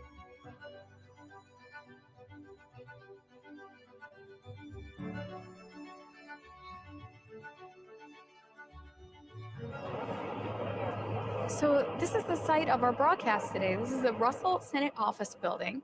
And we discussed a little bit earlier how prior to the early 20th century, the members of Congress didn't have separate offices. They used their desks on the floor of the chambers, House, and Senate, or they used their private homes to store correspondence, research, and all of the paperwork that they deal with legislation.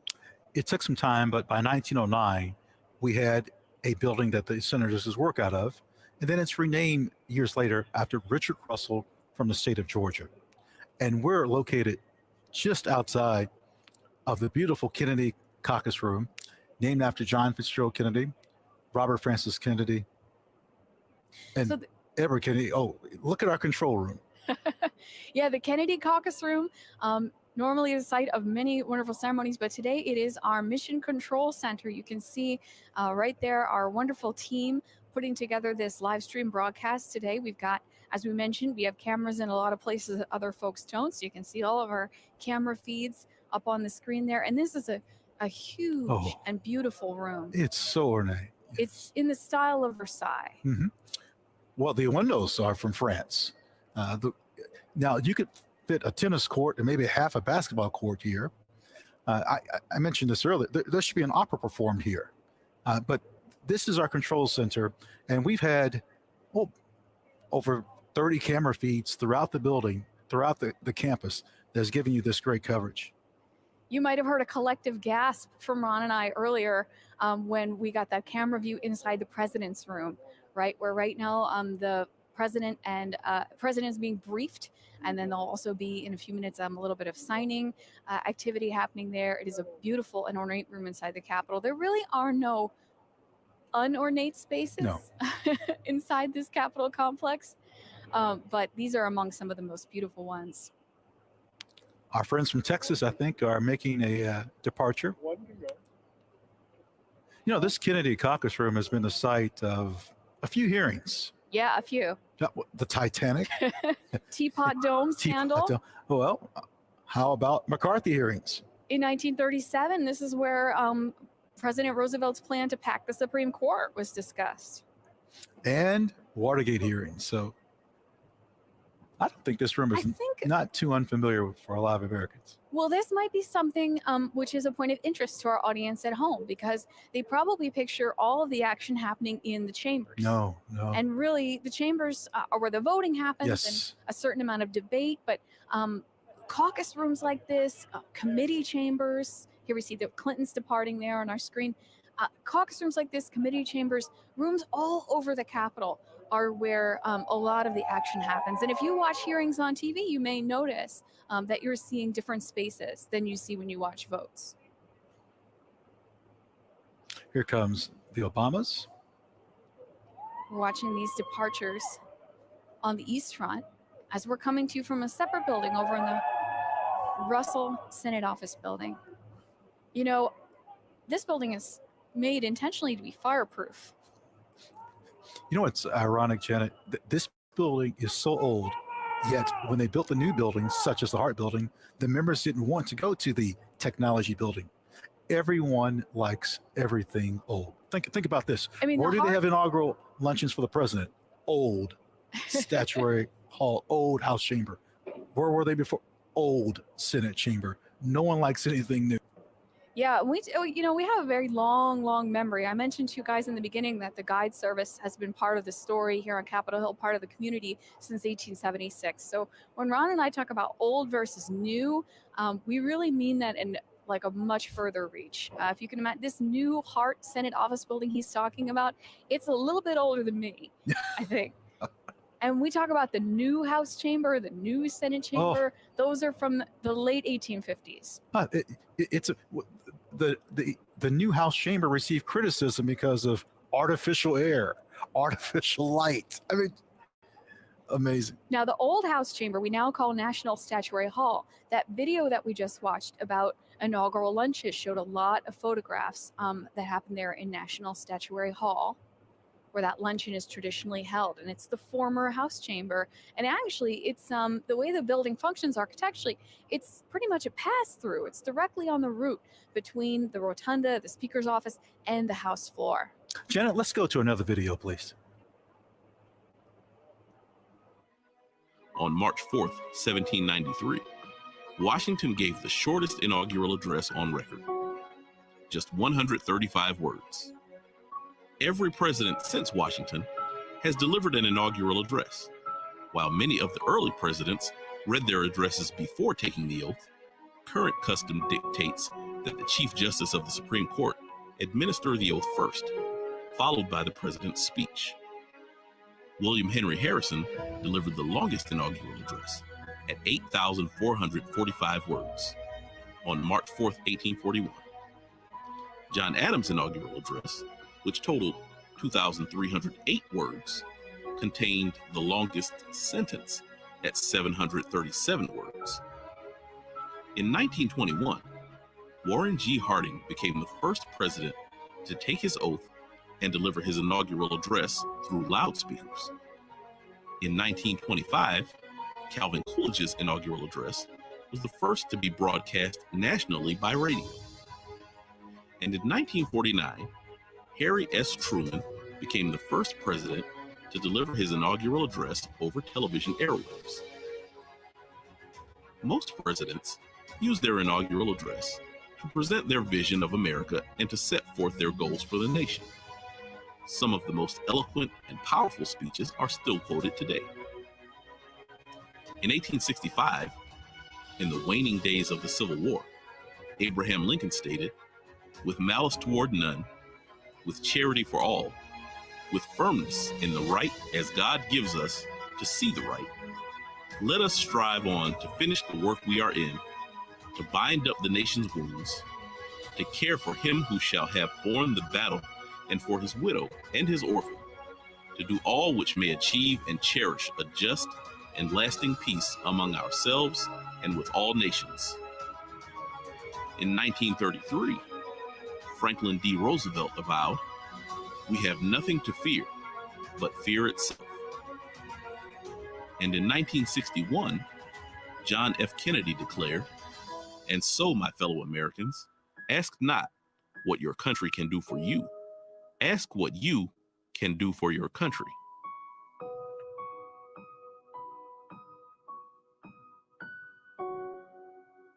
Not only does this JSEC live stream have cameras in places no one else does to give us behind the scenes views, we also have cameras placed in some of the historic spaces so that Capitol tour guides like Ron and myself can give you almost kind of like a virtual tour of the Capitol. So here we are looking down at the rotunda.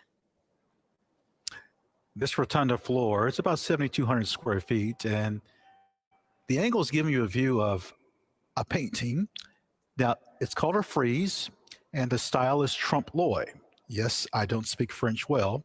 That's French to trick the eye. And then you see this sprawling painting called The Apotheosis of George Washington, painted by a naturalized citizen, Constantino Bermidi, from 1864 to 1865.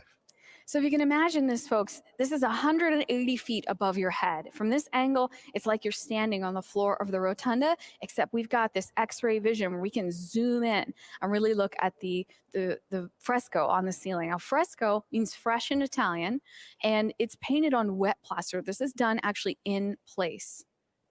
Well, what we're zooming in on is Mercury. There are Roman, or you can use Greek, classical figures that all teach an American story. And friends, I want you to look at the bag of money Mercury is handing Robert Morris. Now look above Mr. Morris's silver hair, and in between the next gentleman's head, Janet, can you see a silhouette of another head? Yes, and this is something that we can't point out on tour standing on the floor of the rotunda because you'd never be able to see it. So I'm growing hair doing this. This scene was actually dated 1865 by the artist Constantino Bermidi. The gentleman in the black suit, Robert Morris, the financier of the American Revolution. He was called richest in the Revolution. He personally bankrolled a lot of the shoes and weapons and uniforms for George Washington soldiers. And so he's depicted in this scene with Mercury. This is a scene about commerce. Right there between those two gentlemen, there was a third face. If you look between the guy in the black suit and the guy in the brown suit there was briefly painted the face of a gentleman named Montgomery Meigs, who was a captain in the Army Corps of Engineers. And he essentially was in charge of the construction of the expansion of the Capitol Dome. We've talked a couple of times about how there was an old wooden dome on the Capitol, and then it was pulled off and replaced with 9 million pounds of cast iron. Just to guess, when Abraham Lincoln was inaugurated, Bermidi probably didn't paint that day. Just a guess. Constantino Bermidi, you mentioned, he spent 11 months on the scaffolding working on this fresco on the ceiling of the rotunda. And based on the camera views that we have here on this wonderful live stream sponsored by the JSIC, the official hosts of today's inauguration, we can really zoom in and look at it. Again, this is called The Apotheosis of Washington. Washington is one of the stars, this painting, although there's a lot of people in it. Yes, to the right of Mercury is Neptune, and he's with the transatlantic cable. As the artist is painting the apotheosis, they're physically constructing the transatlantic cable. By the rainbow is Minerva, representing science, talking to Benjamin Franklin, Samuel Morse, and Robert Fulton. And if you can see at the top right at this point, we're going to rotate around so you guys can see these scenes around the edge. Coming to actually the bottom of your screen right now, you can see Neptune there with his trident, right? And wrapped around that scene with him, they're holding onto this thick black line, the transatlantic cable, which was being dragged across the bottom of the Atlantic while this fresco is being painted, while Bermidi, Constantino Bermidi, naturalized citizen, an Italian American, an immigrant to this nation, painting this fresco on the ceiling of the rotunda. Bellona, the Roman goddess of war, Well, first we got freedom. science right there at the bottom, crossing over the bottom, science, Minerva down there. If you all can see, there's a rainbow coming down. Yes. See that stripe coming toward the edge? Right where that rainbow comes down is another guy in a black suit there who we may recognize. And folks at home, if you don't recognize Benjamin Franklin when you see him, it's about to get a lot more obscure than that. There's a statue of Benjamin Franklin here by Hiram Powers sculpted in 1863. Please note that rainbow, you couldn't see it well in the 1950s and 60s because of such dirt and debris and Yes, soot. Of this course, painting was restored. And there's actually, if you yes. look toward the center of the image, there's a ring of figures, and one edge of it is a little bit flattened. Right in the middle of that side, George Washington there with a pinkish lavender robe draped across his lap, and he's seated on a rainbow. You know, all the figures that we see in the apotheosis are also depicted throughout the Capitol complex in some manner, on a wall, a medallion. What is in the rotunda is often re-emphasized throughout the building. That's right. These artworks depict allegorical figures, people representing concepts like liberty and freedom, but they also represent real people. And so now we're looking at another fresco. This, again, is a painting on plaster, and this is called The Frieze of American History. This is a narrative wrapping around the rotunda. Started by Constantino Bermidi. Yeah. In 1878. Now, we're at the area, you can see like a box or a desk and someone kneeling. That's about the general area in which he stopped. He had a little mishap. Constantino Bermidi, our artist of the Capitol, was up here on the scaffolding painting this fresco around the rotunda, and it will be just kind of off to the right, actually. This fresco goes chronologically to the right. There we go. And so right here, this scene, there's kind of a box on the ground in it, right? This is a moment of transition. So what we got here is a moment where another artist takes over. His name, Filippo Constantini.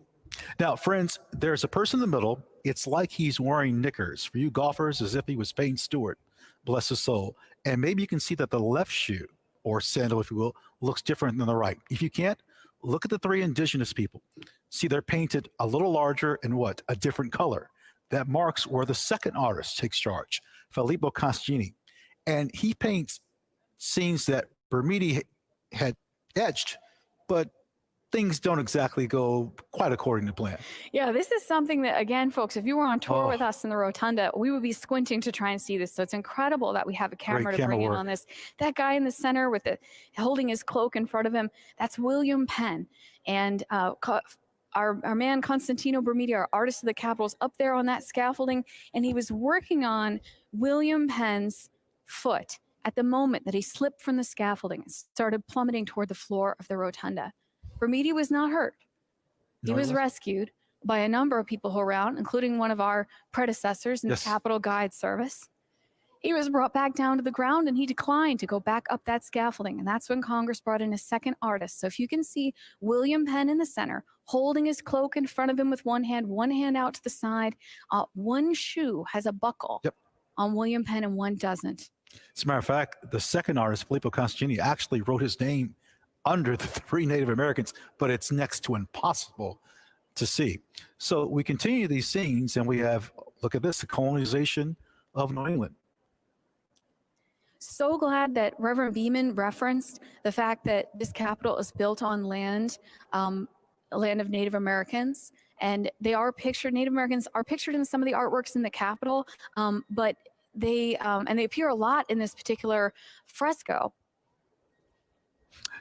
Here we have the colonial governor of Georgia, the first one, William Oglethorpe. That's the scene there, making a pact with the Muskogee Native Americans.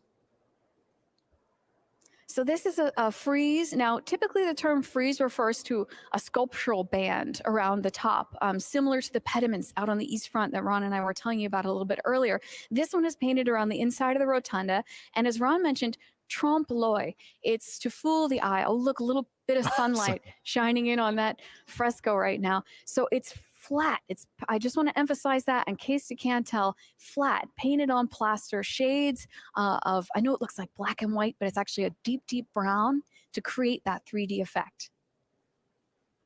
Now, down on floor level, I wouldn't say human scale because they're still quite big, but down on floor level around the rotunda, we've also got a series of giant paintings. Oh. This is by John Bannerlin, and it's featuring Mr. Columbus. The painting size is 12 by 18. To give you an idea about why you should come and visit the Capitol, visit Congress. That door right there is the east front door that we can see the light coming in there. That's that east front door we've been watching. Here it is from the outside. We have paintings that are 20 by 30 if you visit Congress outside the chambers. It's, you know, we could be here until when? The next inauguration. Our beloved East Front once again. So That there have seems like been it's inaugurations in a lot of places. We talked about this. We started off with George Washington's, originally in New York City. You mentioned that James Monroe was actually inaugurated the brick Capitol, Yes, which the was brick a little Capitol. building across the street. It's not there anymore, but where it was is the site of today's Supreme Court. Looking at the Capitol from the west now, you can see the inaugural platform down there in the center with the flags that built there on the west front. So some of what you're seeing, the upper edge is west front that's always there, an expansion of the Capitol in the 1890s, and the Frederick Law Olmsted architect, landscape him. architect designed the Capitol grounds around it. But then we also have a little bit of extra, which is built every 4 years. Now, when I want to say a little bit, this inaugural platform is massive. It takes 177 tons of sand to fill in the fountain underneath the west front so that they can build this platform up over it. Now, Janet, you mentioned platform and over it. At one point, there used to be a berm there, and Olmsted had it taken down, if you will, and they put in this terrace. Oh, look at the Senate side of the Capitol. We have a great view here inside this. We're camera positioned in the Senate connecting corridor, looking at the doors to the Senate chamber there. Now, again, folks, this is a unique view. And actually, if you were on tour with Ron or I, we would be discouraging you from photographing those doors yourself. Those Absolutely, Senate doors. I would. Yes, United of States course Capitol I Police would. ask us not to have people point their personal cameras straight at those doors there to the Senate chamber. So this is a view that you're getting that no one else has, and we get on almost no other day. That painting on the left is of Senator Robinson from Arkansas. And once again, our beautiful English Minton tiles.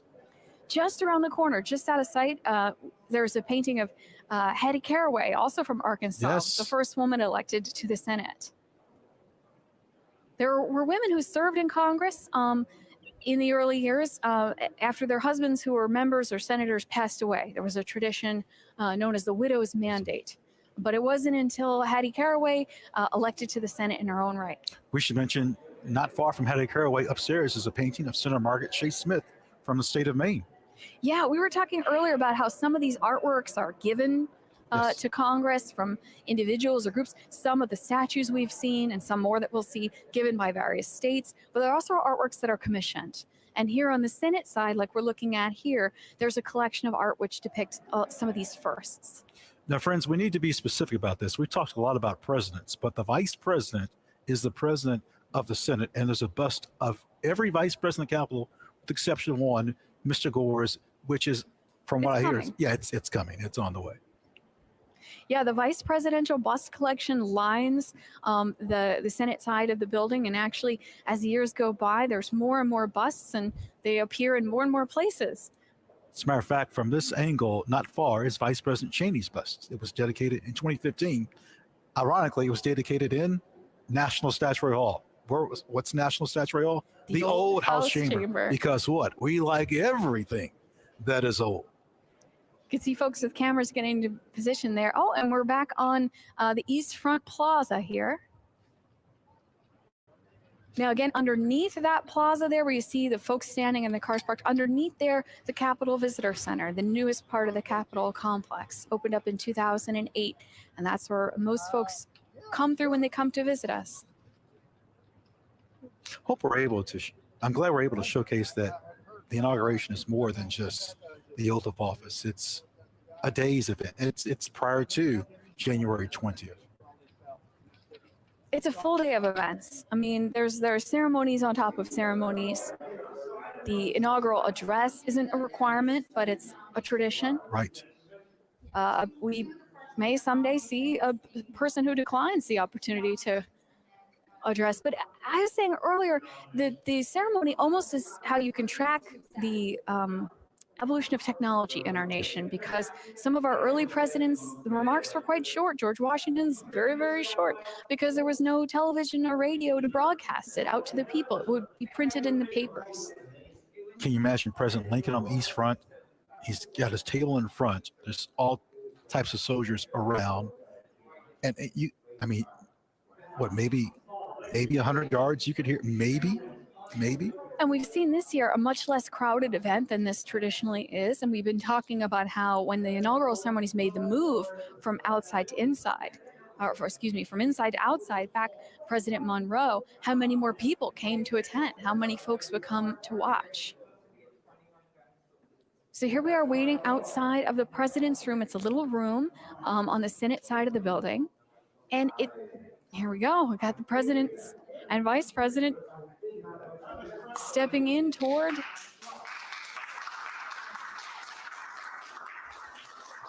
Pause for applause.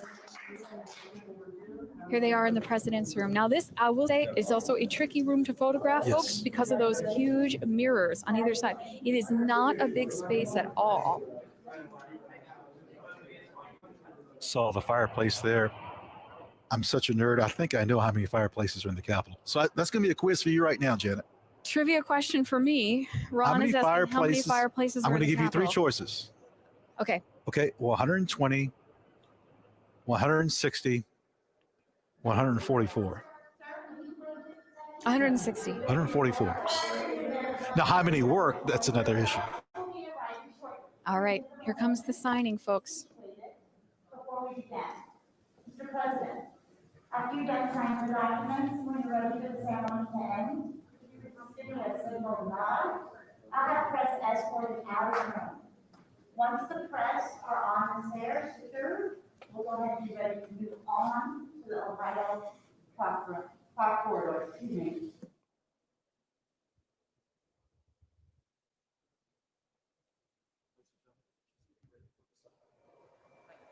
Ladies and gentlemen, we're getting ready for the signing.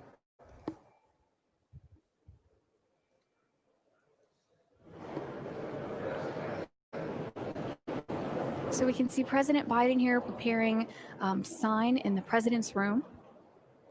A small room on the Senate side of the Capitol. We have very exclusive access to see this today, the way that we're seeing this. There'll be some parts that we don't get to see, but they're being filmed for archival purposes, for posterity.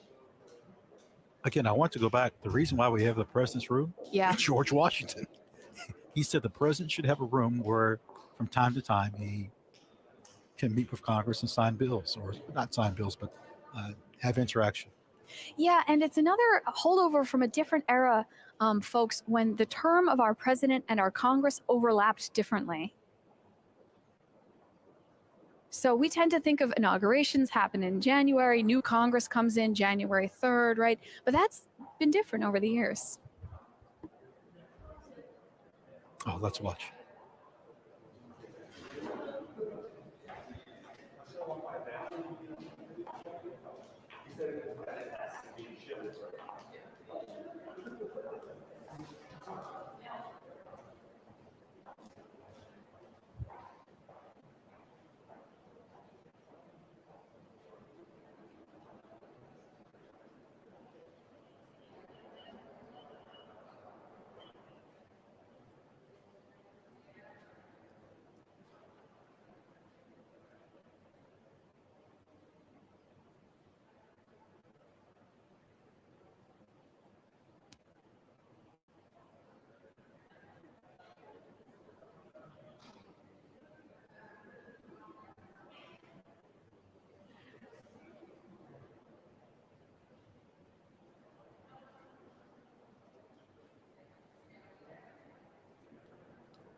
Well done.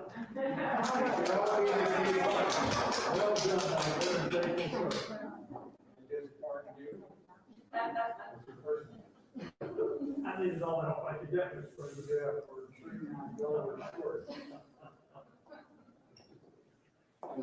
All right.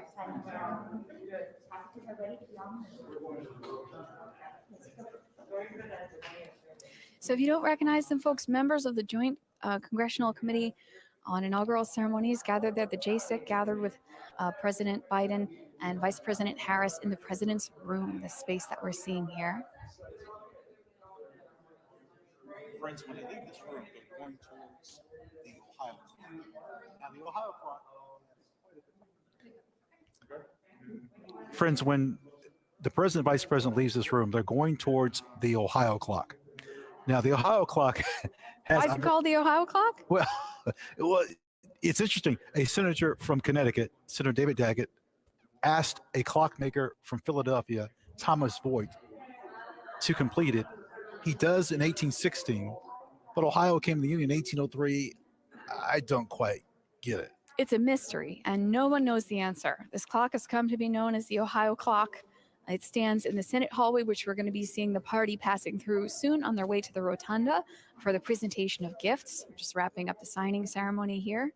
And so we're on the Senate side of the building in these hallways, which are beautifully decorated. Again, if we can call your attention to the floor for just a second, these Minton tiles, they're an encaustic tile, which means that the way that they're glazed is a little bit different than the kind of tile we're used to in our kitchens and baths.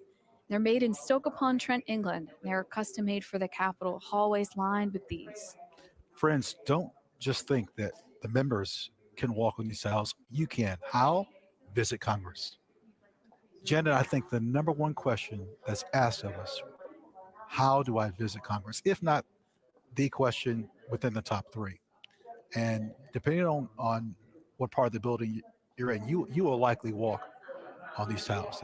They're not something that's just sacred for the members. To the contrary. That's a great point. The one place you'll see the Minton tiles like that is on the first floor on the Senate half of the building, yes, which we won't be seeing on our cameras today, but we can normally take folks there on tour. The hallways were decorated by Constantino Brumidi, the artist who painted the frescoes inside the Capitol that we were looking at a little bit earlier. I'm not done with this Ohio clock. So, ladies and gentlemen, there was a person known as the man with the green hat.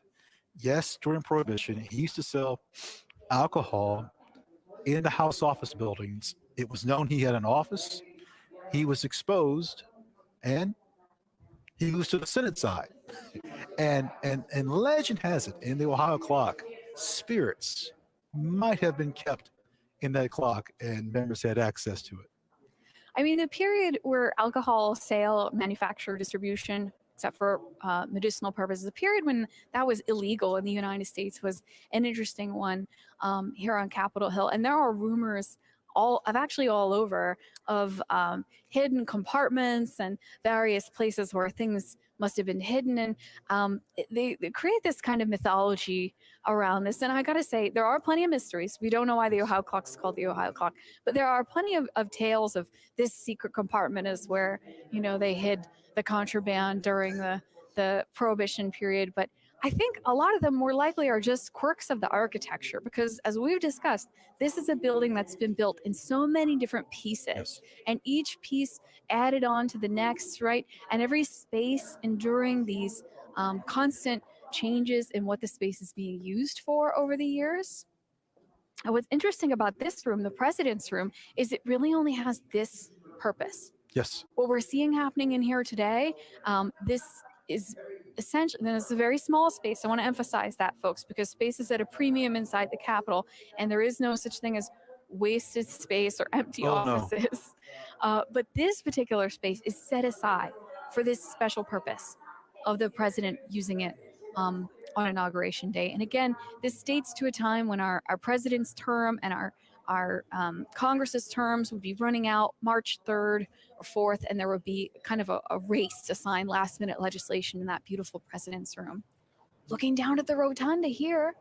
By the way, I think it's possible President Biden may not re-enter the president's room until either a State of the Union or, well, who knows in the future, but I wouldn't think he would be there maybe one or two more times.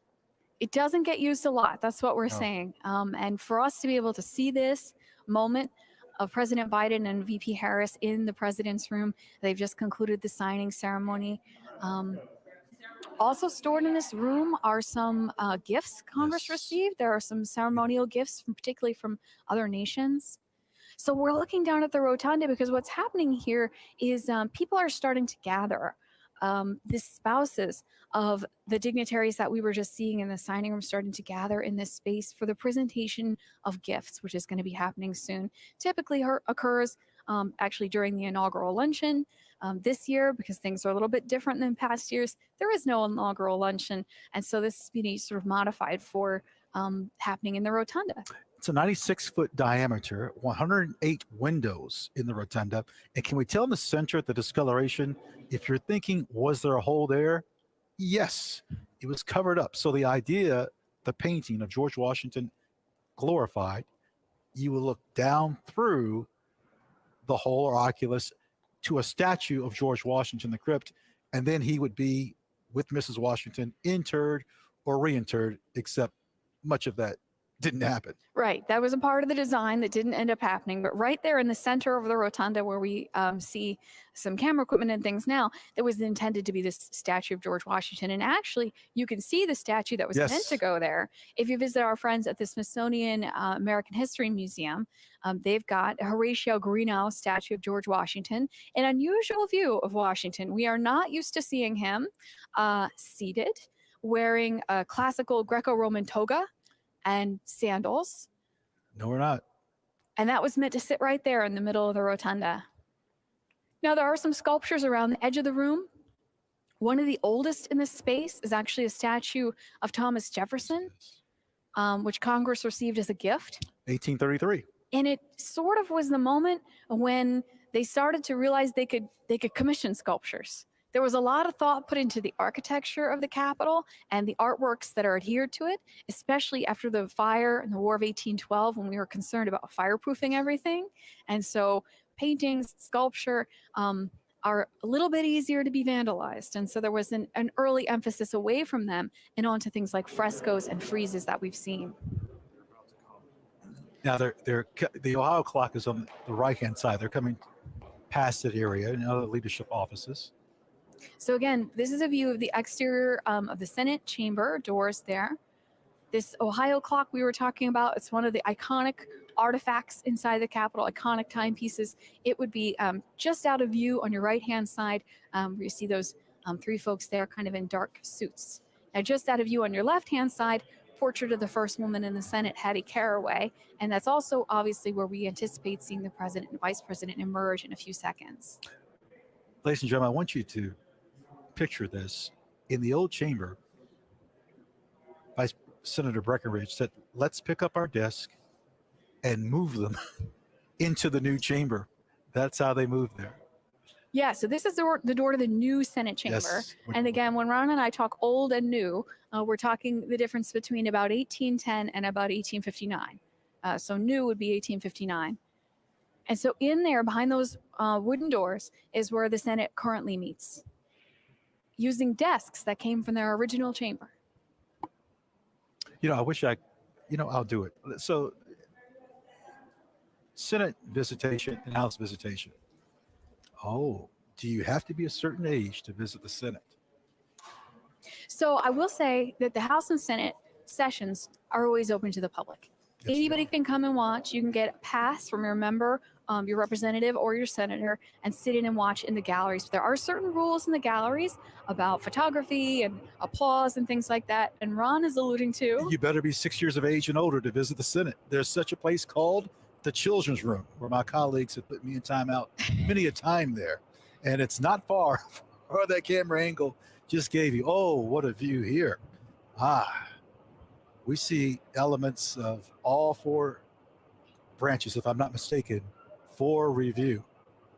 And again, I mentioned this earlier. I had served in the 82nd Airborne Division for quite some time. And here they're coming out. Here they go. They'll be passing by Leader McConnell's office. Now, once again, folks, you see the Capitol Police Officer in uniform. The gentleman in the brown coat is United States Capitol Police Officer Eugene O. Goodman, who is serving as the acting Deputy Senate Sergeant at Arms for the day.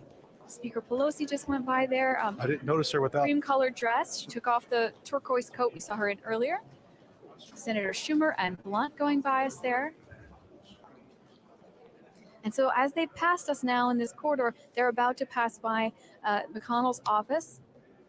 Janet, notice the floors have changed. Fabulous view here of what's called the small Senate rotunda. So just off the rotunda, a small area there with the columns. It's actually an air shaft. If you were to look over that railing, you'd see down to the first floor of the Capitol, and it used to distribute light and air in the days before air conditioning and light bulbs and all the stuff that we have now. Goes the House Sergeant of Arms, Senate Sergeant of Arms. And our acting Deputy Senate Sergeant at Arms there in the light brown coat, that's Eugene Goodman, U.S. Capitol Police Officer. Folks, you may have seen some photos, video of him recently. I mentioned the floors. Those are mosaics, which if you visit the Library of Congress, you'll see in abundance. It's the only area that we have mosaics in the Capitol. Look how President Jackson is dominating that room right now. Look at that posture on the right-hand side. So these statues, again, are from the National Statuary Hall collection. Every state gets to send 2. There's VP Harris and Doug Emhoff, her husband, heading into the rotunda, and Dr. Jill Biden and President Biden heading into the rotunda, surrounded by the phalanx here, including other dignitaries, as we discussed, sergeants at arms. And remember, this is a scaled back. Yes, this is a scaled back operation. Remember, this is fewer people than we would normally see at inauguration. So another incredible feature of this broadcast is that we have clear views of these folks that aren't too crowded. This is incredible. I'm blown away. As we look down in this direction, that's the door of the Senate at the very end of the hall, that wooden door with the rounded top that you see on it there. And again, if you were on tour with us, I would be asking you to please not point your camera at that door, because the United States Capitol Police like to keep that area secure. You can see some Capitol Police officers here flanking this north door into the rotunda. So the president entering the rotunda now.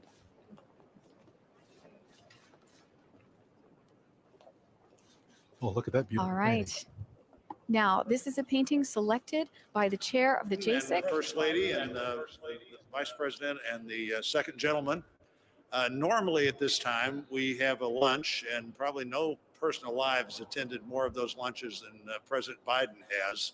It's an important moment where it's bipartisan. It's the time to bond between the executive and the legislative branch of the government. We probably don't need as much bonding because we already have that natural bonding with you and the traditions here.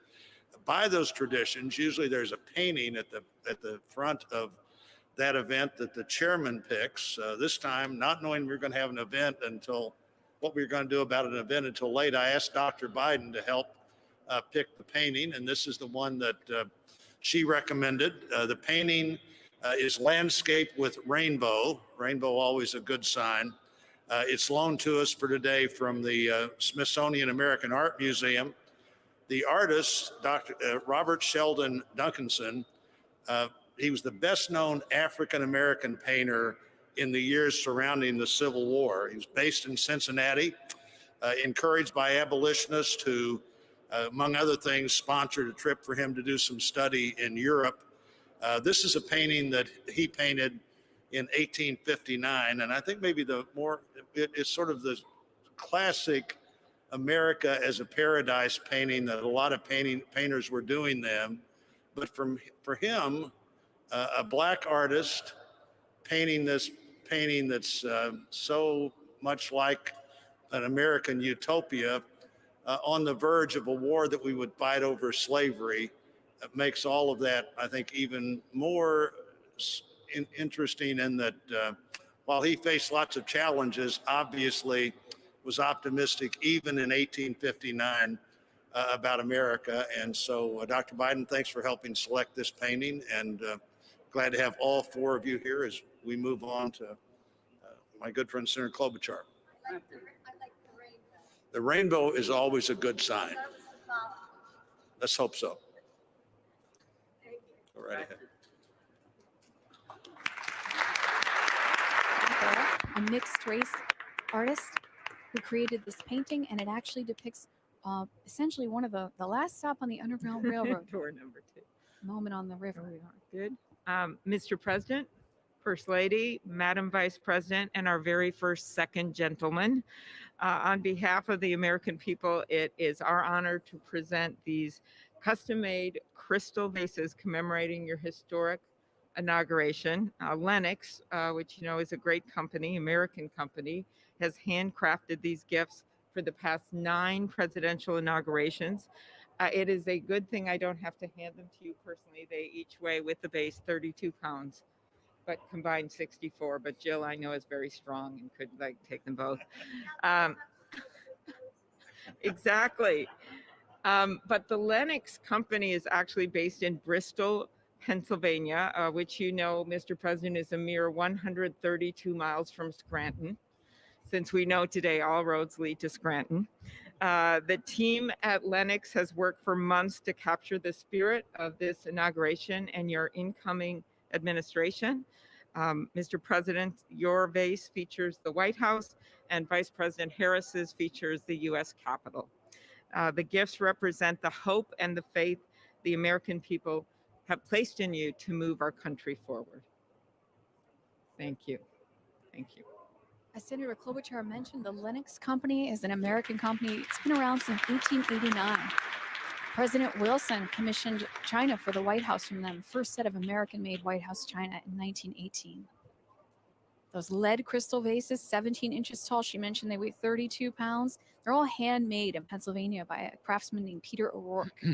Well, Mr. President, Madam Vice President, while the pandemic has sadly limited our usual hospitality, as others have mentioned, I'm very glad we still carry on some of our favorite inaugural traditions. It's my honor and privilege to help present these flags of our nation that were flown over today's event here at the Capitol. Now, I have to make one point of personal privilege on behalf of the Senate. With all due respect to our distinguished speaker and our colleagues from the House, I have to note, not only did we just swear in a son and daughter of the Senate to these high offices, but indeed both these former senators skipped the House altogether.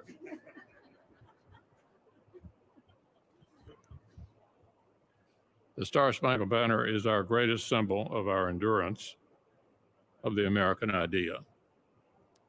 It flies over this building on triumphant days and on tragic ones, over all factions and all parties. And today this flag flew over our former colleague's inauguration as the very first female Vice President of the United States. So to our very distinguished former colleague, Madam Vice President, please accept this flag with the highest compliments and congratulations of the United States Senate.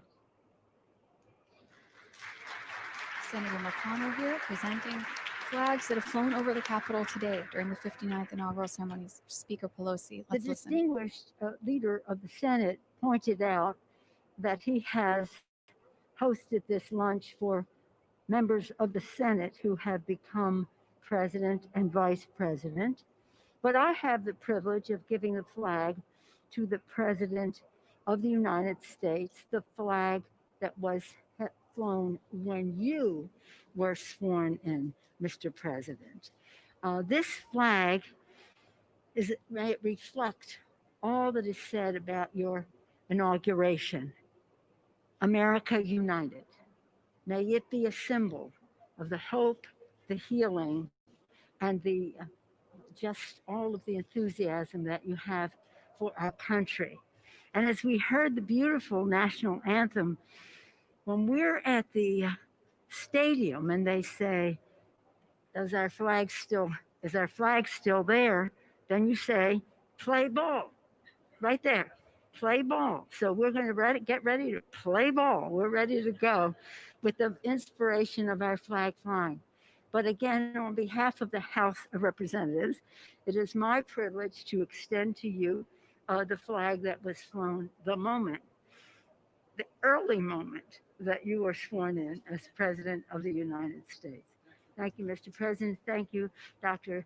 Biden. Thank you. If we had the lunch, we would have had California wine. Is that not right? Madam Vice President? That is correct. Mr. Emhoff, congratulations. With liberty and justice for all. Thank you.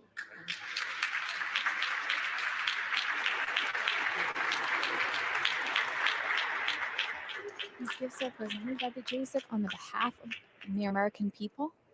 We've just seen flags presented that were flown over the Capitol today. And the next gift actually will be photo portraits of the president and vice president at the moment of their swearing in. And those photos had to be snapped, Oh, so quickly. printed. Escorted over. Yeah, it was a real sprint. They have the mats all ready to go, and they just need to snap the photo in the moment and then get them printed and put the Modern frames technology, together. Right? It's a good picture, too. The Honorable President Kevin Biden, McCarthy. Vice President Harris, Dr. Biden, and Mr. Imhoff, on behalf of Republicans in Congress, congratulations. Very proud of you both. When President Washington was sworn in as the first president of the United States, only a handful of people saw the ceremony or heard the famous first inaugural address. Today, the inauguration is seen around the nation and indeed around the world. Yet the task facing the nation is no less momentous than it was in Washington's time. I listened to your speech today. You talked among the tension and division. Our task as leaders is to bind this nation's wounds and dedicate ourselves to the values of all Americans share together. With modern technology, just a few minutes ago, it captured in these pictures. History in the making for all the world to see. This picture should serve as a reminder of that task that we have before us.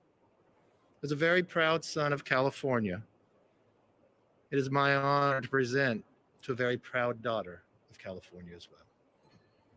Today, Vice President Harris made history, and all of America should celebrate that. But we should also remember that this is not the end, but just the beginning. As leaders, we are judged not by our words, but by our actions. So let's go forth from here together, accomplish great things for the American people. And every time you look at this photo, remember the beginning of the job we have to do. Congratulations.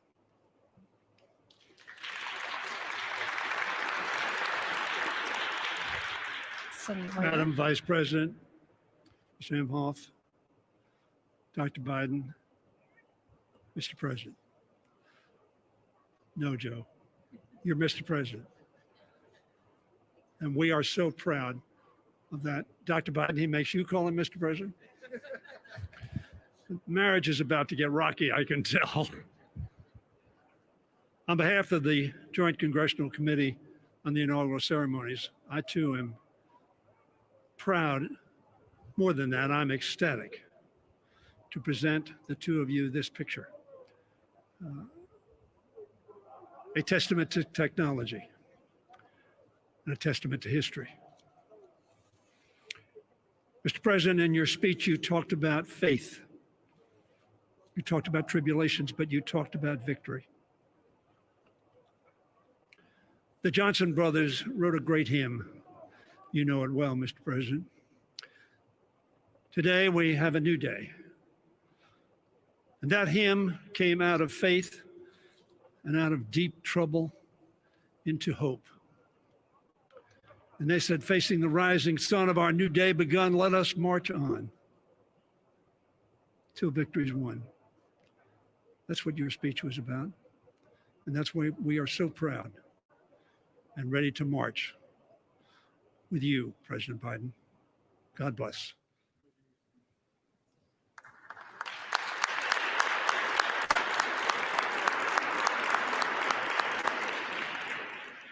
President Biden there checking out photo of him taking the oath of office, just presented. They're both different.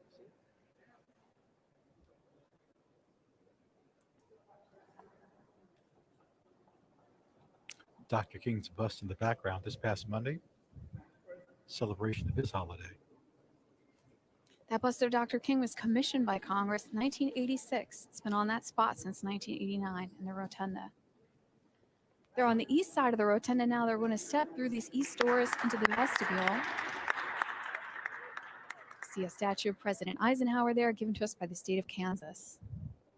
Now, friends, you might have been wondering, wait a minute, didn't I see President Clinton, Bush, Obama leave? Yes, to Arlington Cemetery. They're still working. They're placing a wreath at the 2 million unknown soldier. So that's what was going on. when they left, and then we had the ceremony here. This President David Dwight Eisenhower. Dwight David Eisenhower changed his name. Representing Kansas, a new memorial to him was dedicated last May. Yes, the newest memorial on the National Mall is the Eisenhower Memorial. And again, these statues, some of the statues are saying part of this National Statuary Hall collection. Every state gets two. This collection was started in 1864, and there are two from each one of the 50 states. Only 6 states so far have given statues of presidents of the United States. And so those statues are in the rotunda. Looking out of the east front steps now, preparing for the pass and review is going to be coming up soon. You can see the military cordon down both sides of the east front stairs. Figures of war and peace in the niches on either side of the door. We have a little bit of a better view of the figure of peace there on our left. You can see her. Classical drapery just at the top of the column of military personnel on your left-hand side of the screen. I mentioned earlier about everyone liking everything old. Look at the old light fixtures. Those were just made to look like that just very recently, within the last 3 to 4 years. And a lot of elements that are exposed to the elements like that, like light fixtures and these sculptures on the exterior, a lot of times these are facsimiles because the original ones are being held somewhere where they can be preserved for future generations. We haven't mentioned the architect of the Capitol, Mr. Blanton, who's the architect, but just the staff, what a tremendous job they do. From inside working to outside and all this that they have to do. It's quite a task. Oh, you can see it's called a busby, that tall furry hat on the military there. Notice the band. Notice.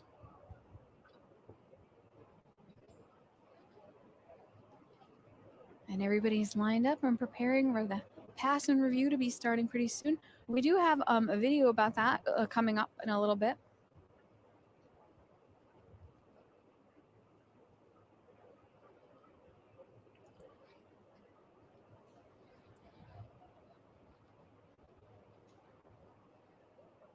There's an old trolley stand there. Oh, we've got some Look at that. historic uniforms there. We've got some Revolutionary War style fife and drum corps. So the coats that they're wearing, you can see those edges turned up. Those are called the facings, those red edges that you see around the front edge of the coat. Traditionally, musicians will wear a different color. They will wear the inverse uniform of the main body of the military force, and that makes them identifiable because in times past, especially, people will be looking to the musicians for cues about movements, and also it marks them as non-combatants. So we tend to see very unusual and colorful uniforms on our military bands, such as the Marine Band we've seen today, Fife and Drum Corps that we just saw, and even the Herald Trumpets, U.S. Army Herald Trumpets.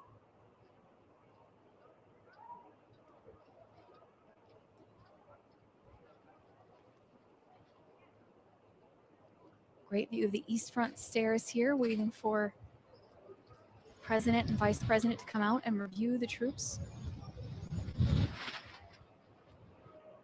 I think if you're a certain age, you might think of this area, perhaps at a certain age, President Kennedy's inauguration, perhaps, depending on, again, the age, you think of Blackjack Pershing and his Lion in State. Now, I know what you think, well, maybe perhaps your grandparents can remember their parents and the imagery and the newspaper coverage. Yeah, lying in state and lying in honor ceremonies that have traditionally happened in the rotunda of the Capitol. This past summer, they had to do something a little bit different for Congressman John Lewis, where they actually put his casket kind of right out there in front of that east front door in order for people to file by on the outside. The lying in honor ceremony happened for the first time in 1998. Two Capitol police officers. Officer J.J. Chestnut and John Gibson. And in 2005, there was a lying in honor for Rosa Parks. And earlier this year, Justice Ginsburg. There also was a lying in honor for Reverend Billy Graham in years past. And then lying in state is something we tend to associate with presidents, but it's happened for a lot of people, as you mentioned a second ago. General Pershing, unknown soldiers, members of the House, Senate. Well, who was Henry Clay? Yeah, he laid in state in the rotunda. He's the first. And then a few years later, when Lincoln was assassinated, that kind of cemented that tradition, and we expect that to happen. And again, speaking of Lincoln, we're looking at the East Front steps where Lincoln was inaugurated. We actually have on display down in the Capitol Visitor Center a table. It's stunning. Yeah, so we have the table that Lincoln placed his notes on for his second inaugural address. And it's made from pieces of cast iron from the dome. So the cast iron, 9 million pounds of iron that makes up the dome of the Capitol. Since it's produced in pieces, there are multiples made. And if you've ever made anything using a mold yourself, you know, sometimes they don't all come out perfectly even. So there was a pile of extra pieces and cast-offs. And the workmen working on the Capitol dome during the Civil War went through that pile of cast-offs, put together a balustrade column for the center as a pedestal for the table, some of the decorative elements for the outside to come down and make feet for it, and then they put a smooth top on it, presented to President Lincoln for his inauguration. I think it's wonderful that American artists and artists from Italy that painted in the Capitol would often use workers in their artwork. The workers here, I love that. Well, we even know that Constantino Brumidi, who painted that fresco inside the Capitol dome, used some of the iron workers for his models. Charles Thomas, the superintendent, foreman. Particularly for the scene of mechanics that has Vulcan at an anvil and forge, and he needed people to kind of stand in as models to represent the workers in that forge. Remember today's inaugural theme: forging a more perfect union. Determined democracy.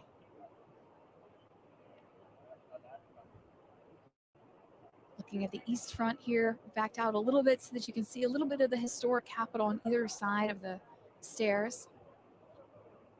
Friends, if you were to come to Washington and walk around the Capitol, even in the evening, when it's dark, the building will teach you something.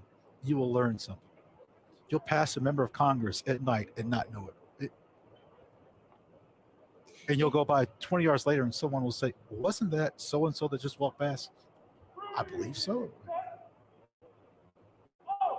Here they come for the reviewing of troops.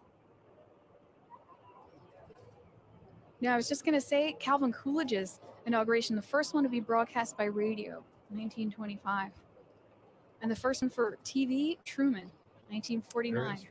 The cables for people to watch it in the Midwest had literally just been installed a few weeks before. Folks on the West Coast still couldn't watch Truman's inauguration.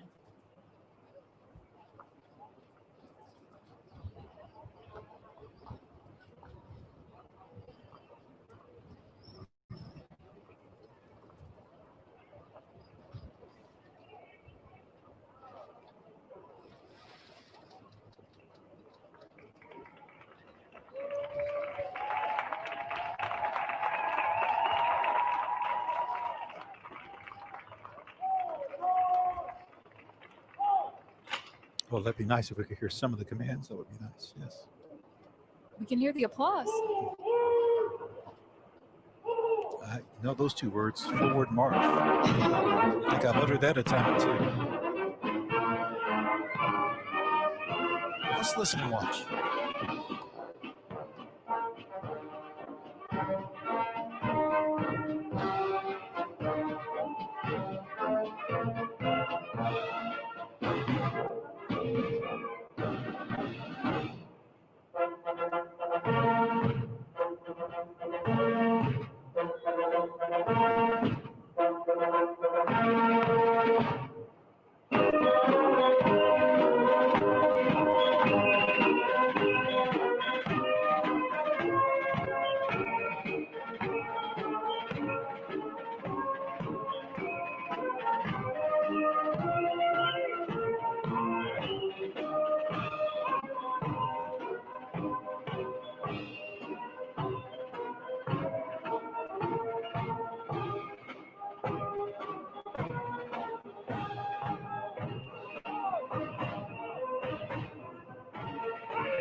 Janet, what if I were to tell you that in one day you would have a new job and change your place of residence in the same day?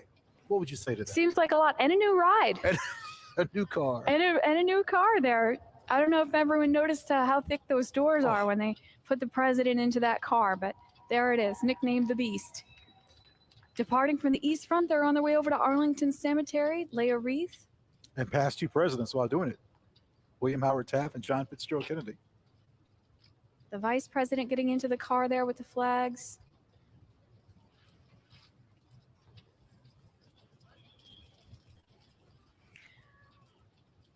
You know, Chairman Blunt, the JSEC, announcing this inaugural, 59th inaugural, spoke about this event, commonplace and miraculous, and how this stands as an assurance to all people of our continued, unbroken commitment to continuity, stability, perseverance, and democracy. We have a statue in the Visitor Center of Frederick Douglass. Yes. And on the base of it, a quote from one of his addresses: "If there is no struggle, there is no progress." This year's inaugural theme, selected by the JSEC, "Our Determined Democracy, Forging a More Perfect Union." I would say a prolific display of that today. As we see the vice president and the president loading into the limousines, preparing to depart here on the east front of the Capitol, following the pass and review of troops. Family members headed back as well.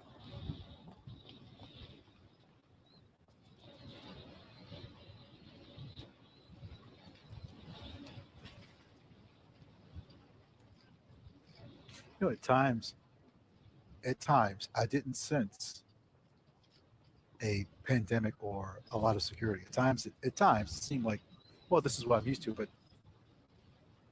there were times in which I said, oh my. Well, I I think see the difference. this 59th inaugural is familiar and it's also different. It's the least attended inaugural physically, but perhaps virtually the most attended, perhaps. Yes, and we've been thinking about how, as the technology advances in our nation, these events can reach more and more people, right? You know, 1845, people heard about James K. Polk via telegraph getting inaugurated, his speech going out via telegraph.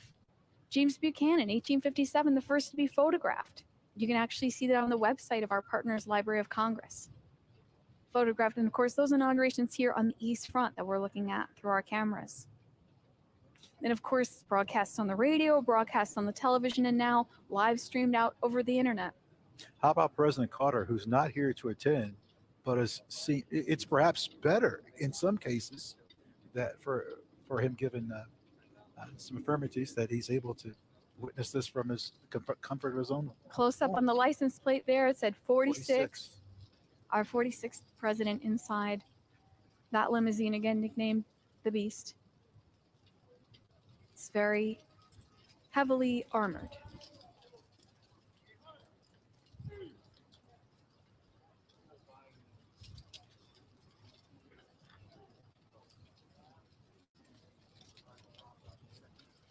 You know, McKinley's was the first inaugural to be filmed with sound recording, 1897. And if you can imagine, we've talked about how in the early years with Washington and Lincoln, people straining to hear the president's remarks, you know, and the sound amplification for the crowd doesn't happen until 1921. But in 1897, people were able to listen to the sound recording. But yet we hear about the good old days. Yeah, in 1949, Truman, where folks on the West Coast couldn't see it because the television cables weren't installed yet. One of those skylights there, that's the top of the Capitol Visitor Center. Gorgeous. As we see the vice president's car going by there. Sorry, that's president's car going by there. Departing now for Arlington Cemetery. here on the East Front Plaza, right above the Capitol Visitor Center. That big glass skylight you see there, the water feature around it, black granite from Clovis, California. These flagstones, the pavers that the cars are going over, are from South Dakota and Minnesota. Stones selected. There are 17 different states represented in the stones of the Capitol. I was just guessing among, just as you were talking, I think there's probably 8 to 10, 17. 17 different states I represented. learned something. Absolutely. There's some stone from Kentucky on the borders of the rotunda. Here in the Russell Senate office building, the Kennedy caucus room that we're stationed right outside, there's some black veined marble from New Jersey in there. It took the architects a full year to find it. A full year.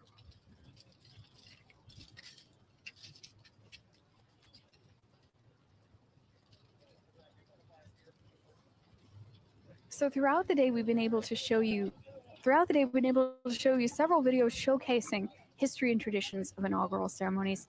And we do have one to close out today. As we watch the departure here on the east front of the president